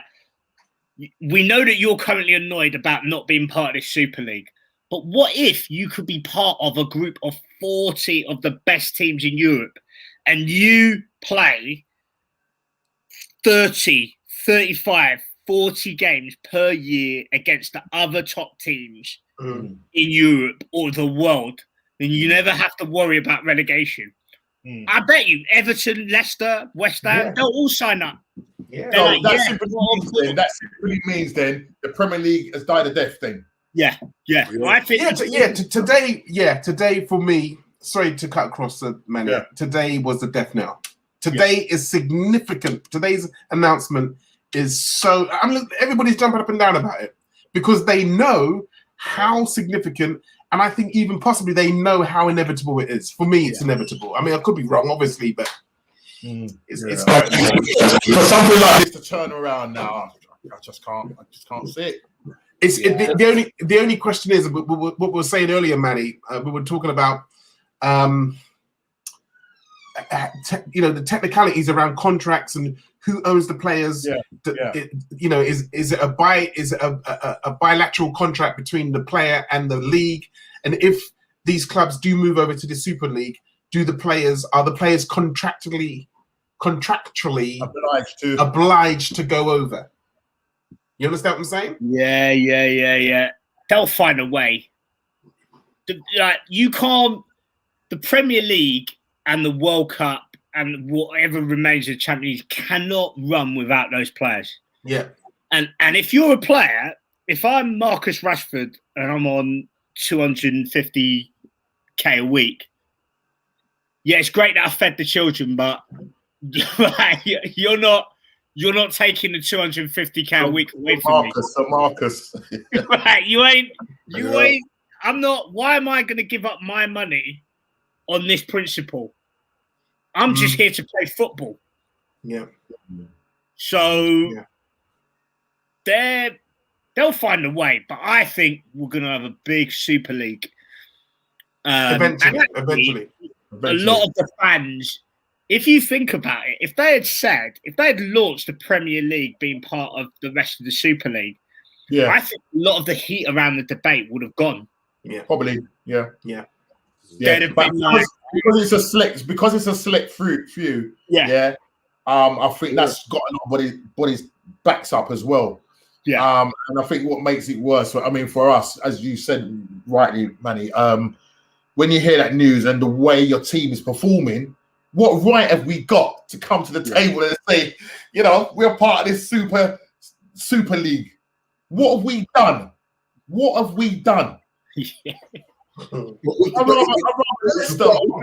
Norms. When you look at Arsenal, Arsenal's a big club. Yeah, fair enough. Yeah. Whether or not you're performing like a big club, you are a big club.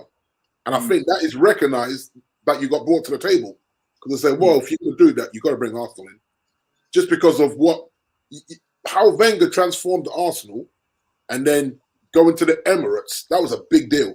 And to a point that Tottenham decided they're going to embrace that model and do the same thing, copy out what Arsenal did. The new stadium and all the rest of it. So it seems that Thomas he likes this Super League.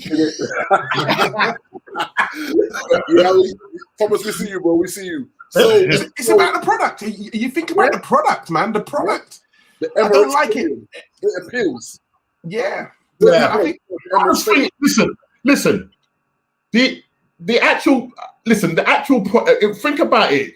Going back 2003-4 when they wanted to actually start a European league, and think about the concept. What they were saying is that you would have this European league with 18 teams or 20 teams in there, and what would happen is that if the two bottom teams come basically 18th or 20th, they will end up going back into the Premier League. Right. Right. Well, right. Yeah. I could probably deal with that. Yeah. We'll be back in the Premier League. Yeah. More often than that. Yeah. But the thing is, I think what really is kind of distasteful. I think what's distasteful is the fact that you've got this elite group. Yeah. 6, Tottenham. How Tottenham decided that they're going to come into this? I don't know, because they've got their big 6,000 in the stadium or whatever. Yeah, Kroenke would have been pushing as soon as anyone mentioned relegation. He was like, nah. Right. We're not and that would have probably been one of the criteria. When they sat down, they said, "Listen, this Super League will have no relegation in there," and that would have been pushed from the American side. Absolutely, the member status is outrageous. So this is also the thing then. Daniel Levy pushing for that new stadium. Yes. It all makes sense now. Yeah. He knew what was going on. Listen, man. This wasn't, as I said, this wasn't done yesterday or last year. This has been in the making for. They've been talking about this thing. I mean, proper like talking about for about 10 years. Yeah, easily. And the plans about. We've heard about Tottenham wanting to build a stadium and blah, blah, blah, blah, blah. Now it's here. Wow. Now we've got a stadium. It's almost like everybody's got their stadium. Everybody's got their things in place now. Let's go for it, lads. Now we're ready. Are we ready to go? Yeah? Everybody hit the button at the same time. Boom. Well, this is what I talk about my club, right? As I said earlier, the stadium is a train crash. So they're going to get that money. They're going to fix the roof. They're going to put 2 giants. Absolutely. And you're going to see a different Old Trafford, a revamped Old Trafford, because they were all in on it. And the mere fact that Joe Glazer is the vice chairman of this thing tells me he's on the contract. He's quids in. So it's dangerous, but I get it. To a point, I get it. Yeah. And the other thing as well, I mean, obviously, you probably know Dean would probably have a better insight on this. Woodward, who used to work for JP Morgan. Yeah. Oh, did he? Yeah, JP Morgan. Oh, wow. Yeah. And they're bankrolling this thing, right? Yeah. Gatsidis has been involved. Come on, man. Has been involved in kind of dealing with the kind of legal and the banking side as well. So he's all been on it. Wow. Obviously, from LA Rams. It's all, they all know each other. because if you look at the current crop of guys engineering the whole Man United thing, these guys are all Bristol University guys. Now, people say that the Bristol University guys are the guys that didn't quite make the cut to go to Oxford, so they all went to Bristol. I was like, what? And so, honestly, it's funny handshakes and all sorts, mate. It really is. It's a real boys' club. It's a real boys' club. It's a real, but the games it's in a dangerous state. Yeah. But yeah, my prediction is they're going to just get more people on board. Yeah. Well, they're going to have a meeting tomorrow. They're going to have a meeting. The Premier League is going to have a meeting with the other 14 clubs. Yeah.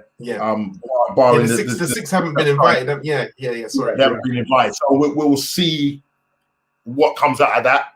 See what the thoughts are on that. But yeah, they're either going to want a piece of the pie, because without that, if UEFA, FIFA, and the UEFA are calling for players and clubs to be sanctioned if they go off and play into the Super League, it's going to affect the Premier League and all the other leagues around the world in terms of them not being able to take part in these competitions, not being able to play for their country.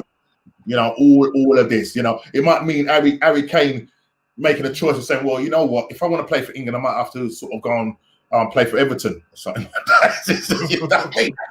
Or West Ham, something like that. That's the madness of this thing. But listen, we're coming down. We really thrashed this out, and we're no further forward in terms of my thoughts on it. Is I think we kind of alluded to the point that is this. I think Harold H said it. Is this a good product? I think it's a good product, but I think it's just the way it's Will it be a good product? No, I think only time will tell when we all sitting down and doing the Super League transfer league or something like that. Because we would have forgot about the Premier League now. It's like, yo, forget that, man. It's a Super League right now. You understand? That's what's going to happen. As fans, we're going to get fantasy jumping on board as well. Yep. You're going to get the fantasy league jumping on board with the Super League. Right. Yep. Come on. And the money you'll win that will be phenomenal as well. It will be life-changing.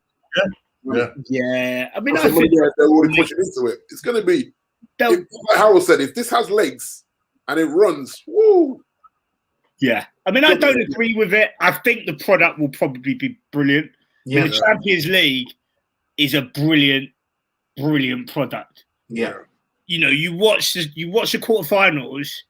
Two things sprang to mind: great entertainment, but also Arsenal. We would have been beaten across the two legs by 7 or 8 goals by pretty much every team in that quarterfinal. And I'm not even saying that as a joke. You look at them and you think we are not at that level. But the world's best player. Can I just say, I definitely know that we're not at that level. I'd ask D, do you think Man United are at that level if they were to enter back into the Champions League? I mean, listen, they got knocked out and got demolished demoted to the Europa to probably end up trying to win the Europa to get back into the Champions League. So my question is, D, do you have the players to compete in the Champions League? Yes and no. Yes and no, because I strongly still believe that the coaching system at Old Trafford is flawed. Hence why you see a lot of unperforming. And then if you're not flavour, you're not getting picked. Eric Bailly, he's definitely our best defender when he's fit. He's better than Maguire, in my opinion. But you don't get picked because he's not and he spoke out as well now. And once you speak out, then you're pretty much done in it.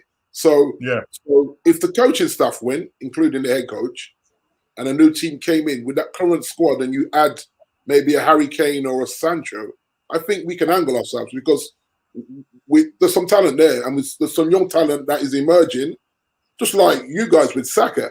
They're the kind of players you've got to just keep hold of and eventually make him your captain at some point, but let him earn his stripes because he's a bad boy. And he changes games, and we've got game changers. I think earlier I said we are Moments FC. That's why we're second. We're the second best team in the league. We are Moments FC. World is from Greenwood and all them That's a good madness one. there. And yeah, that's saved his I've job. got an intruder in the house. Somebody, yeah, I've got an intruder in the house. What's going on? I've got an intruder in the house. Get your face out of here, girl. It was still on live stream. Guys. Come out here. I don't really care about you, right? A game is on. A game is on. Yeah, Is that Liverpool supporter by any chance? Yeah, Liverpool supporter. I know exactly what you mean, man. Well placed. Listen.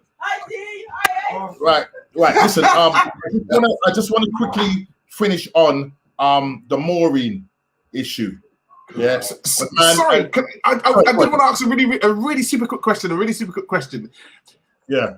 For a position like Arsenal, a club like us, I'm so sorry, Normski, a club like us, I'm just saying in my mind, and I don't like what's happening at all. If it's not broken, don't fix it. However, I think a club like Arsenal, even like Man U, would benefit from this.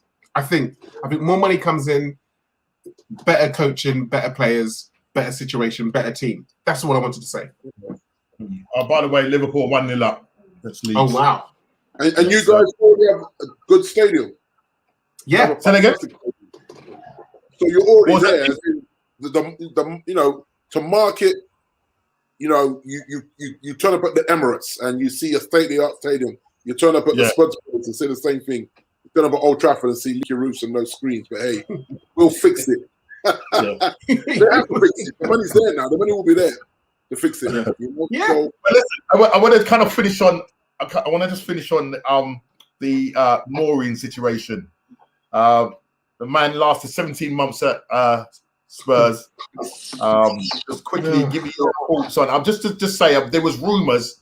I mentioned it in our chat that one of the reasons why he walked or he was sacked.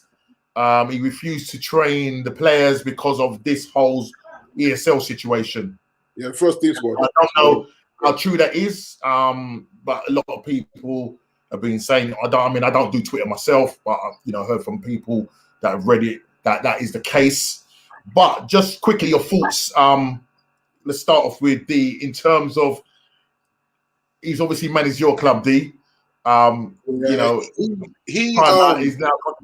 What is your thoughts on him going? Well, there was already rumours that he lost in the Premier League. Yeah, there was rumours that he'd already lost the bulk of the Tottenham changing room, right?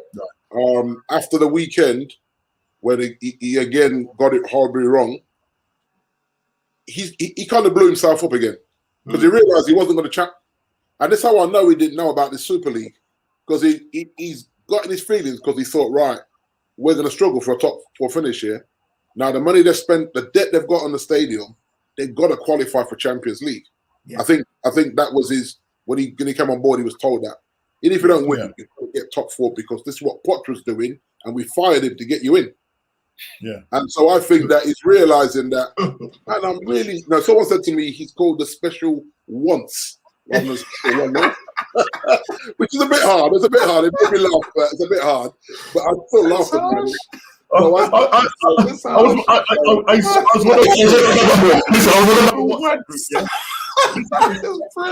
said to myself, he's blown himself up today. He literally went in there and said, right, I'm not playing in the first team squad. Sorry, just a minute. I was in a WhatsApp group and I thought, when people leave the WhatsApp group and it said Joseph Martinez left. I was dead. Sorry, just finish. What you say, D? What you say? I think he blew himself up today. He realised he wasn't going to qualify for top 4, and then that news came out. And maybe he thought, all the pressure you put me on, and you were going to jump ship anyway to the Super League. So he probably just put his head out the cop, knowing that. And you make a very good point there, because why would you leave a couple of days before a final? Exactly. Yeah. When you don't know if he would have won it or not. But I'm saying if he did leave, if he did say win that cup, he would be then turning around and say to people, "Look, I won a cup for Tottenham. We've never won a cup in 11, 12 years." Yeah. So it's always about the reason why he walked as well, because of this issue as well. Yeah, I think it was a perfect storm for him to walk away and blame it on this Super League thing, because he knew it to match up the runners. He knew that he didn't come correct this season with them. Well, we will all find out as soon as possible. We'll find out. But listen, H, just want to get your views on it and the money, because my missus wants to come in and watch this Liverpool game. so H, what do you say quickly? Really quickly, I mean, I agree with everything that Dee's just said. I don't like Mourinho. You guys know I don't like the guy anyway. I don't think he has no class. He's not a classy person. And I think somebody who's privileged to be in that position, to lead clubs, to win trophies, and I think that you should, as an individual, manage yourself with more class than he does. So from a very personal point of view, I don't know the guy. But what's interesting, though, that some players love him. I know the Inter Milan guys, they loved him. Yeah. They loved him. They wept when he left, right? Yeah. But just going back to him and his style of play, it's what he does, isn't it? Mourinho's got 18. You hire a Mourinho, you know you're not going to have him longer than 18 to 24 months. It's just what he does. It's just so he just threw something at me. He just threw something. I'm glad he's gone personally. Yeah. I don't like him. You think he will manage it ever again in the Premier League? I think he's done in the Premier League. Where else would he go? China. In the Prem. Oh, the Prem. Whew. Yeah. Maybe the ESL. or no, the EFL. No. It'll take one more big paycheck somewhere else and then call it a day. Or go and manage the Portuguese team. That's what national team, yeah. But there probably won't be no players there to manage. So. That's true.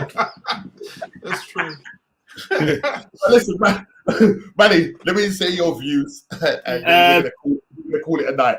Towards the end of his time at Chelsea, he was so rude about Wenger. So rude. That's why I don't like him. Yeah, a manager who is a legend of the game, Wenger, in terms of for what he did. And yeah, okay, things were going wrong, but there's a certain level of respect that you pay certain managers, and so. But you can't deny his record. You cannot deny, you know, UEFA Cup with United, Champions League with Porto. When was the last time a side of Porto's size won a Champions League? Right, yeah, that's right. Won it with Inter Milan, top job at Chelsea. I mean, I know a lot of people are saying that has coaching moved on and, you know, do you need to work with players in a different way? Maybe. But I think we will see him again somewhere, not necessarily in the Premier League, but I think he'll have one last hurrah. You know, we're going to see him because you can't have gone terrible overnight. Yeah. You can't have gone terrible overnight. But I mean, listen. I mean, as Delray said, he was once the special one. So it is what it is, man. You know, I mean, there we go. I did quite enjoy him doing his punditries and him linking up with Wenger, you know, on BNT, whatever it is. Bean, is it Bean TV or whatever it was? Yeah, Bean TV. That's where he'll probably go back for now. What's that? He'll probably go back there for now. He probably will. You know, he fits in. They love him, and to be fair, he's knowledgeable of the game. Very knowledgeable. Knowledgeable of the game. You got to give encyclopedic. His knowledge is ridiculous. Yeah, but like Hate says, his manners and the way he carries himself, the classless, throwing players under the bus, all that kind of stuff.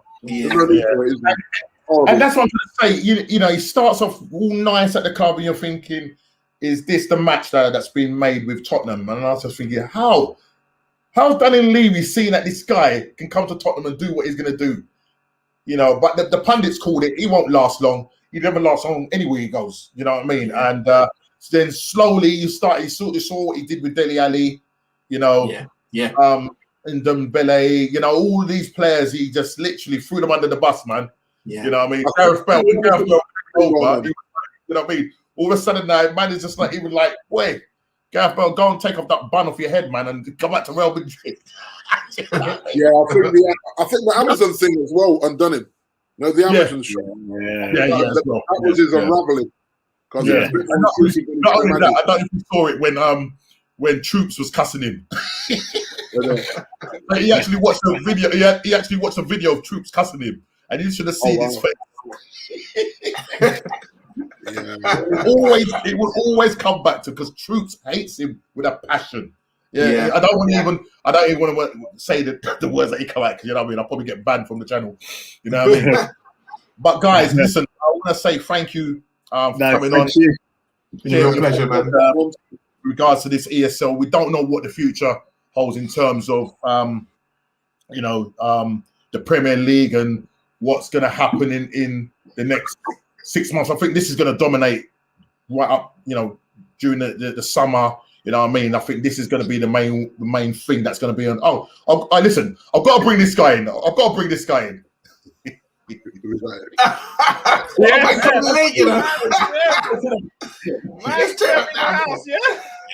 Man, turn up when we're about to finish, bro. It's saying, brother. Listen, I had to pass through still. I heard that this was popping off, so I had to come through still.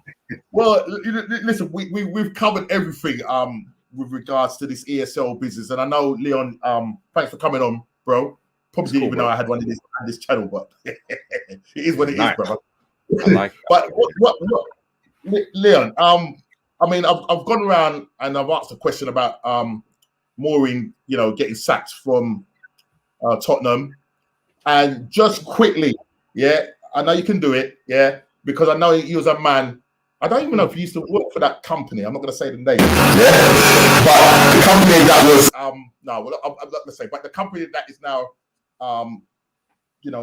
rolling out this thing in terms of money, pushing it. What are your thoughts on it? I know you said he was going to do a little bit of investigation. What are your thoughts on this company? I actually said it anyway. JP, bankrolling the Super League. So listen, guys, like, if you know, the JP Morgan the JP Morgan family is a historic monetary family in the US. They are pioneers of the investment banking industry in the United States, and wherever there is money, they are going to be there. That bank and that institution is going to be there. They pioneered the steel works when America was an industrial revolution.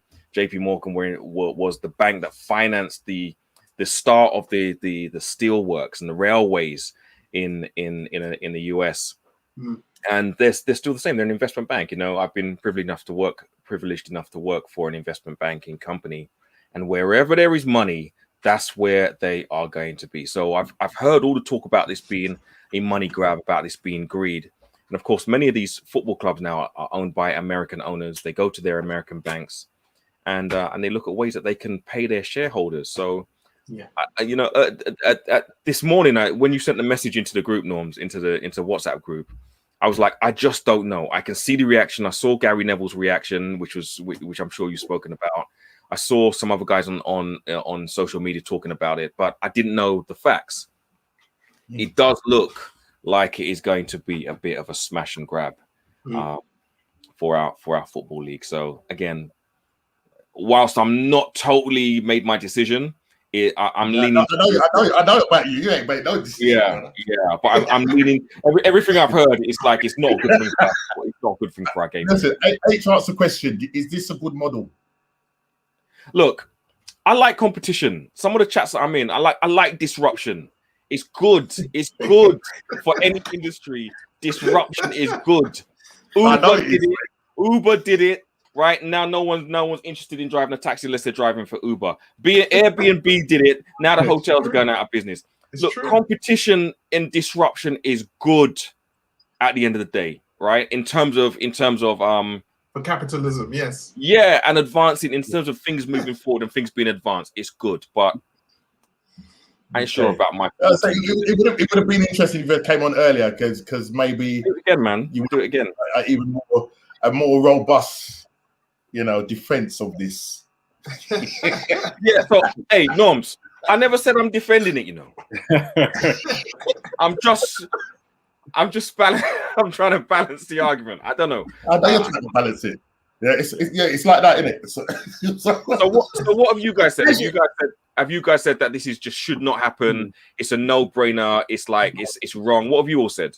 Yeah, we're saying that we don't moralistically and you know from a moral position it shouldn't happen. But I don't know if the other guys agree. I'm feeling that it's inevitable. It's inevitable. Yeah. Can you explain what you mean from a moral position? Because I really don't know. Well, I mean, it's the romanticism of football's gone. I mean, we've spoken about this many times on the group that we're on.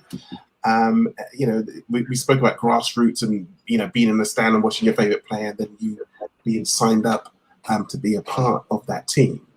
And all of that, the romance of football and what it means to fans is out the window. The fans are probably the weakest stakeholder in this whole thing now. The inevitability part of it is the money that it's going to generate. It's just, you know, money talks. So let me ask you this.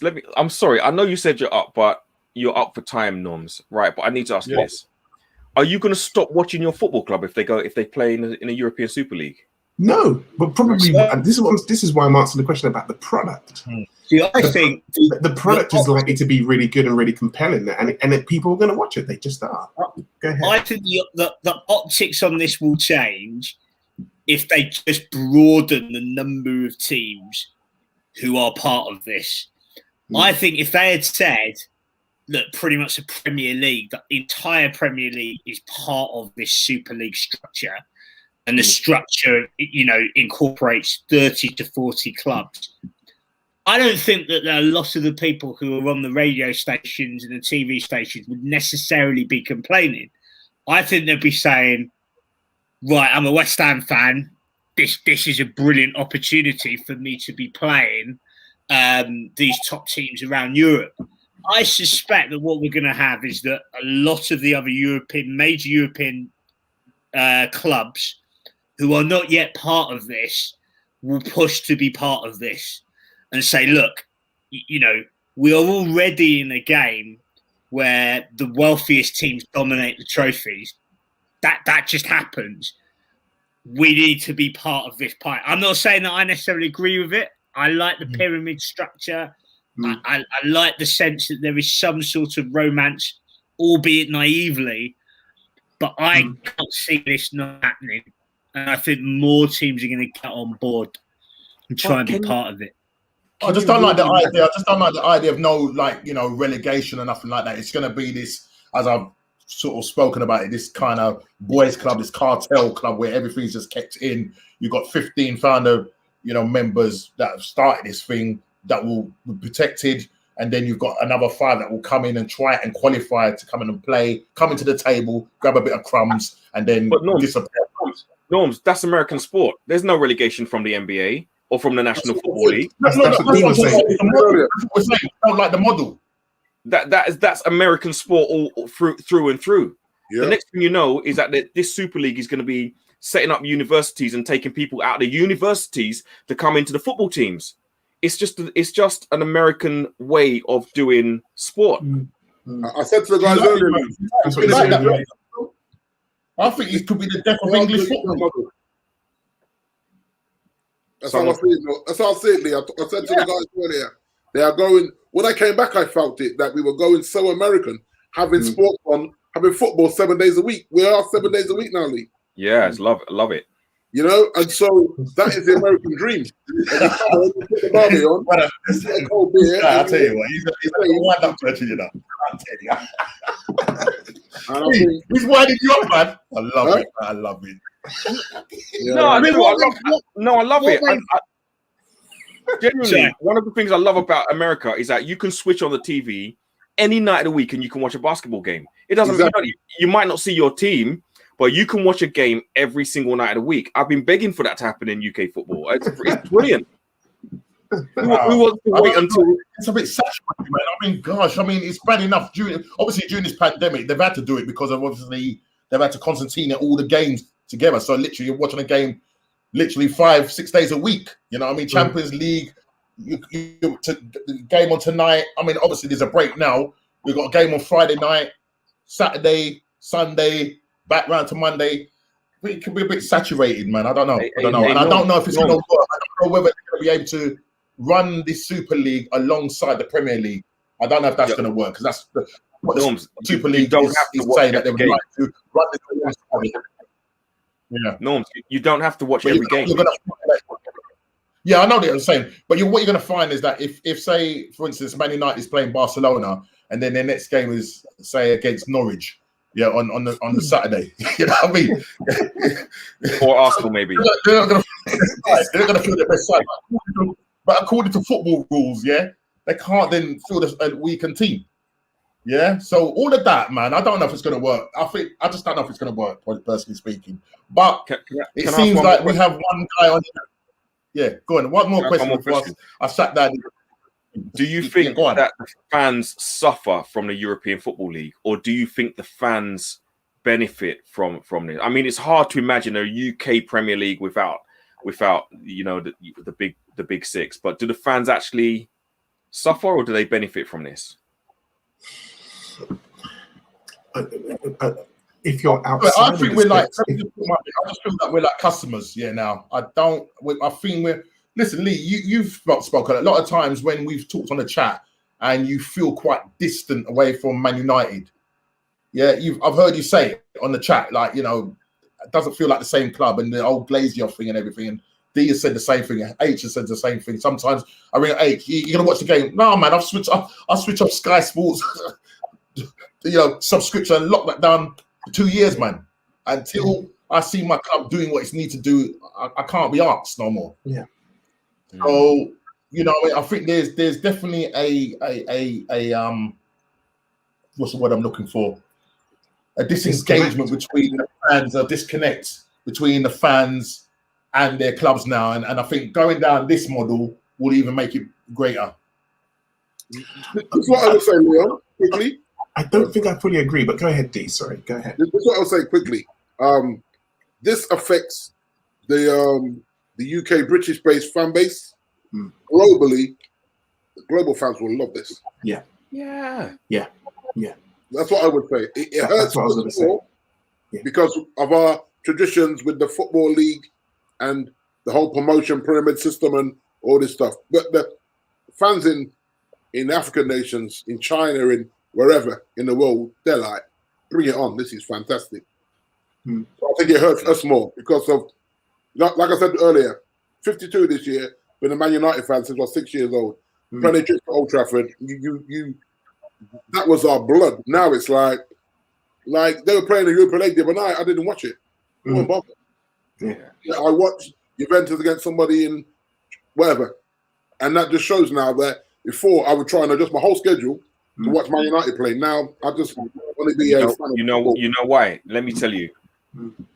Because now you've become a football fan rather than a Man United fan. Exactly. You watch football in the same way as you watch NBA because you're just watching it, or the same way as you watch NFL because you're just watching it, right? You're watching it for the enjoyment of watching football. So I've always said that when Man U, it must have been about 8-10 years ago, when Man U lost 5-3 to Leicester after being 3-0 up at halftime, that was the day when I stopped being a Man United fan and turned into a Man United supporter. That's it. No, I'm telling you, I couldn't take. I tell you, it messed up my day, messed up my week, and that's when I had to grip myself and say, are you really letting football affect you like this? Right. No, I was mad. I tell you. All right, I'll tell you the quick story.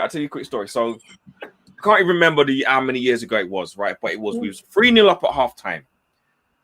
And whatever the end of the result was, we lost the game 5-3. And I went to work the next day and I was fuming. And of course, all the people that come and they try and give you jokes, they kind of take the mick, as you do when you're in the office. And I was mad.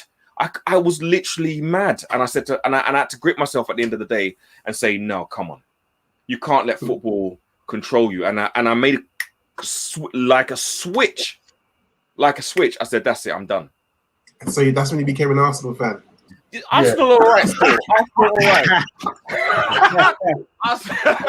Arsenal all right still, but not quite a fan. Yeah. So this guy's a secret Arsenal supporter, going on AFTV. I respect Arsenal, man. I live near them, so I respect them. I mean, I think the points about that distinction, I think, between fan and supporter is deep. Is Yeah, actually quite really important, because there is an argument for saying, certainly at the Premier League level, over the course of 20 to 25 years, the way in which we consume football were much more televised, online media.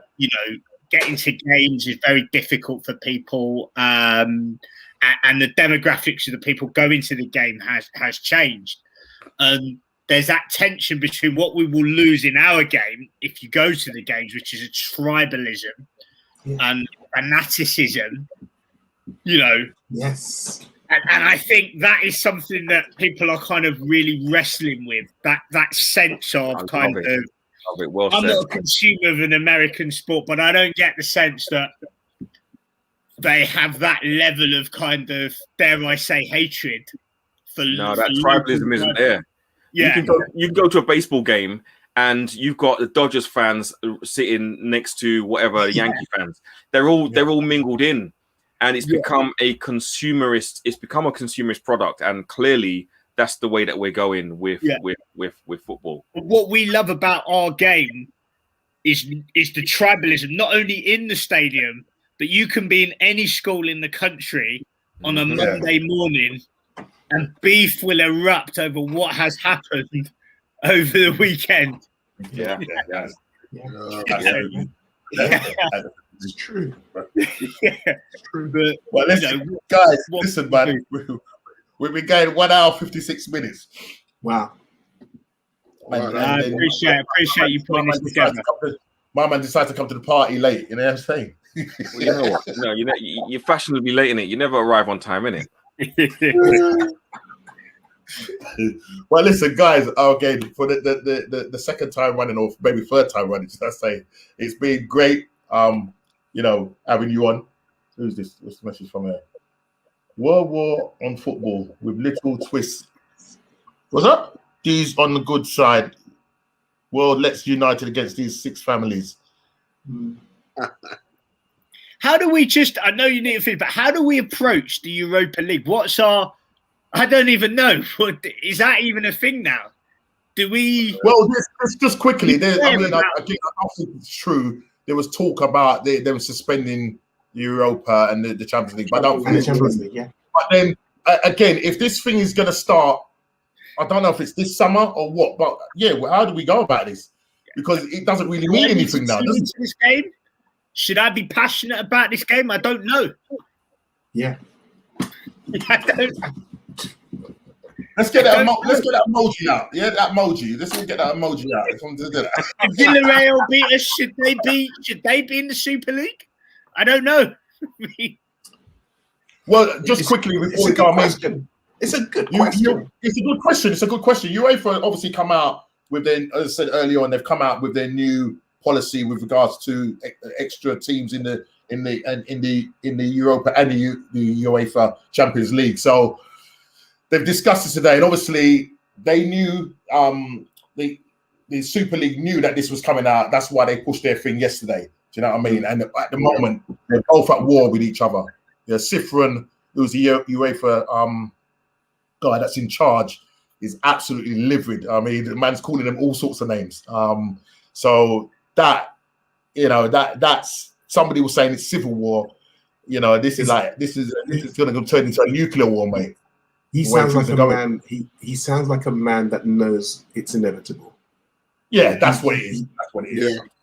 That's what it is. When you got people so Gary Neville was saying it will never happen, right? Or some people saying it will never happen, and you think it's inevitable, H? Yeah, I do. I think it will happen.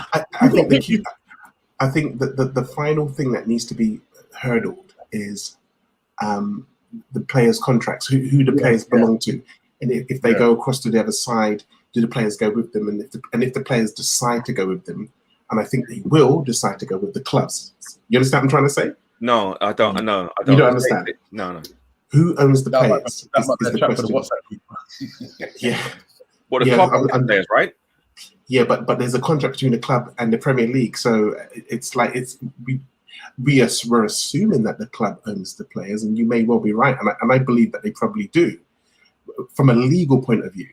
So if the clubs go over, are the players obligated to go over with the clubs, or can they say, look, I don't want to go over with you, I want to stay with the Premier League? All these kind of little tiny T's and I's that need to be crossed and dotted. But I think that if they get that part of this situation sorted out, I think it's inevitable. I think it's going to happen. Because of the money. Yeah, because of the money. Yeah, It's too lucrative. Yeah, it's phenomenal money, isn't it? Really? Yeah. It's too lucrative. What are the figures? Have you heard what money's floating around? Leon, $6.6 billion. Yeah, that's going to be bankrolling this thing. That's yeah, mad. and each team that comes in or signed up to it, or if they obviously signed up to it, are going to get anywhere between $100 million to $250 million Just for signing up. Just for signing up. And what are they? And they will get 3 times as much money as someone winning the Champions League. I was going to ask you that. So what's the prize money for Champions League? What's the prize money for getting into the Champions League? The Champions League is something like, I think it's around about 60 or 80 million. Don't quote me. It's something like that. Yeah, like I said earlier, Lee, if you qualify out the group stages into knockout stages, you get 100 million in TV revenue money in the Champions League. This is why when we went out, everyone said that Oli cost them 100 mil that could have been used to buy Sancho. That's why the fans went mad when we got knocked out before the knockout stages. That's how much money's in the Champions League, you know. Right. Go into the Super These League. teams, especially the cartel teams, yeah, they will be earning 3 times as much money. So they get the money for signing on, yeah, 300 million top ends. And when they're in there now and taking part at the end of that, they will get 3 times as much money as what the UEFA will be giving out. The only thing that I think potentially, well, not the only thing, or a thing that stands in the way is that I'm not sure that the current format that has been proposed is competitive enough in terms of delivering a really good product. I think one of the problems with the format that they've got, you've got 20 teams, there is essentially already an elite group of teams that are there. And I'm sort of thinking, well, how competitive is that league? If you're saying that on one side you've got a team of 10, you've got a league of 10, and they play each other twice, I think it's going to get quite boring quite quickly. Looking at that's true. That's true, actually. Yeah. You know, you look at it, you sort of think, well, you know, there's some teams. The 5 qualifying teams ain't going to be at the level of kind of the very, very best teams. And then what other competitions do they play? They must have a league. They must have a cup. But what other competitions do they play? There's no Europa. There's no Champions League. There's no World Club Championships. It's like, what else is there to play for other than these other 9 teams that you're in a league with? That's a really good point, Leon. That really, really is. I think the power of the teams that are proposing this is going to be so seductive, right, for other clubs to get involved. I think it was you, Manny, that was saying that they're going to come on board. They're going to come on board. This will expand. This will expand. Okay, so to the point where it creates, where there's a league, so you got 2 leagues, like there can be relegation or what? Talking about that. Yeah, I think they will invite. I think there'll be other teams from other continents eventually that are joining this. That's good. I actually like the sound of that. I don't know. I'm sorry for anybody who's out there. I actually like the sound of that. This is the time to end the stream. We don't want people attacking us, but I think that's their. In the end, that is their kind of that is their philosophy, is to say, if we want to grow the game seriously in China, in Africa, in North America, in South America, we need to get these teams on board. You imagine watching your team playing Real Madrid every couple of weeks, or playing, Boca Juniors or whoever the best football teams are around the world. Really, as a football fan and a Manchester United supporter, I can't think of anything better than watching my team play PSG if they were ever to join the league every single week. What better can you get as a football lover? Really? Yeah, we flirted with that idea. Yeah, you're right. I know there's so much. The thing is, I know there's You're so right. much I talk against it, but I don't know. There's some things that are quite attractive. Yeah, which is why we asked the question about the product. Will it be a good product? And if it does expand to other continents, I mean, it's going to be compelling. I won't, deep down, the little boy in me won't like it.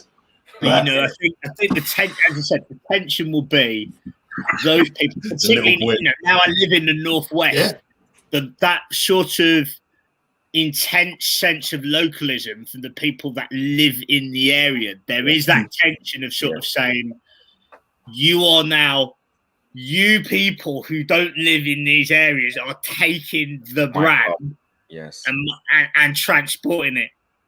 But hey, you know, if you dance with the devil, it's inevitable. That's called globalization. Yeah, exactly. You know, the Man City fans were not complaining when they were winning league titles. That's right. Yeah. And none of us were complaining when the Premier League broke away from the FA or whatever it was to make it. I said that earlier, Lee. None of us were complaining. 1992 league. 91, 92, whenever it was. But they broke away. They did exactly the same thing that someone's doing to them now. You live by the sword, you die by the sword. Well, I thought in conclusion, I think in conclusion, so I don't need to end this, right? I just hope that if this thing does, you know, get off the ground, that the European Super League, you know, Florentino Perez has said that, you know, that globally all football will benefit from this. Yeah. They said they will benefit from this. I'm just hoping that the money will go down through, if the Premier League does exist, but to the grassroots levels, because that's going to be another interesting thing. Because right now, the model that we have is that the Premier League, wherever you finish in the league, you'll get a certain amount of prize money, and also you get a parachute payment if you're relegated, and then obviously if you come back up, you have that parachute payment. But there is a way that the money does filter back down. At the moment, I'm maybe don't know enough granular details to know how that money is distributed from the SPL, you know, ESPL. Is it ESPL or European Super League or whatever it is? Yeah, I don't know how it's going to be. You know what I mean? One last point, and I promise I will shut up and let you send. There is an element whereby you sort of think, what if we were not one of the founding members of this? How would we feel as Arsenal fans? Right now, that's the first thing. You shouldn't be one of the founding members. Right, and the other thing is, if this doesn't go ahead, I knew this guy would go 2 or 3 years time. If this doesn't go ahead now, in 2 or 3 years' time, do we seriously think that we are going to be at the table? Maybe, because Kroenke is an incredibly powerful billionaire, but you shouldn't be there now. I'm sorry. So why should we be there? No, answer he's asked a good question. So let answer that. That's the question. Is that we have the money. Kroenke is a billionaire. That is the criteria. It's a money thing, isn't it? Yeah. It's a money thing, man. It's literally they're going to create a billionaires club, and then they're going to look to South America and to the African nations and pull them big clubs out of there. And once they do that, this thing will be phenomenal. And no one will look back. Like we haven't looked back about the Premier League from '92. No one was cussing about that, really. I remember there were only 6 clubs that were planning that, the Premier League in the background. It wasn't the whole league that was planning that. 6 clubs planned it. 6 clubs. And they said, right, we're doing the Premier League, guys. Everyone went, wait, what? And then eventually everyone got on board. And then teams couldn't wait. When they saw the TV money, they were like, is that what we're getting? Get relegated, keep the most of your team, and keep that parachute money and come straight back into the Premier League next season and not miss a beat. But the difference with the Premier League is that I think more than half of the existing football league have at one stage played at least a season in the Premier League. Very true. So I think this is fundamentally different to the Premier League in that that promise is not open to most of the clubs in Europe. Yeah, you're literally going to bring in, as they would say. Yeah, if you haven't got a billionaire you ain't. You're not on this You're table. not at the table. You're not at the table. Wow, Simple. wow. Yeah, simple as. And that's where I think it's a little bit to say. It's like investment. I remember years ago talking to Leon, and when Leon, I can't remember what bank you were in, and we're talking about investments, and then Leon said, "Listen, if this guy ain't got 10 million to spend, I ain't chatting to him, or 10 million to invest." This was years ago, Leon. I was in St. Lucia, and I said to Brown, I hear you, and then that sounded like a big deal, 10 million. Now it's like 10 million. Like, yeah. What? But then he just said, if you ain't got 10 million That's to like a invest, drop in the ocean, man. and that shows how we come so far now. No money nowadays. No money at all. Yep, it's mad. Guys, look, man, I'm gonna have to end this, man. Yes, There's a trainer waiting to go in the side of my head. Yeah. I've got the person, or should I say that way? Yeah, they're watching a game in silence. Yeah, and I know she said if it was an Arsenal game, you know what I mean. I'll be moaning or whatever. I appreciate it. Appreciate it. Yeah, Thanks, Norms, man. I did have her on a show the other day, and she didn't behave herself then. So you know what I mean. Guys, again, for the fourth time. Yeah. Yeah, one more point. No, I'm Thanks for coming on the show. Yeah, thanks, Norms, man. Thank you, man. As I said, we don't know what the future holds, but listen, whatever happens, yeah, you could be doing fantasy football, Super League. Football is just changing so fast. It's changing so fast, but no doubt this conversation will go on. It will go on after this conversation on our chats or whatever. So listen, be prepared to stay up late because Leon is ready to go on the chat. But listen, guys, thanks for coming on. And hopefully, the next time when I'm doing a show, I'll definitely be inviting you guys back on. Yeah, it's been good having you. Pleasure. Listen, please subscribe, like, and share. Hit the like button, and I'll see you on the next show. Yeah. Adios, everybody. All right, man. Guys. Take care.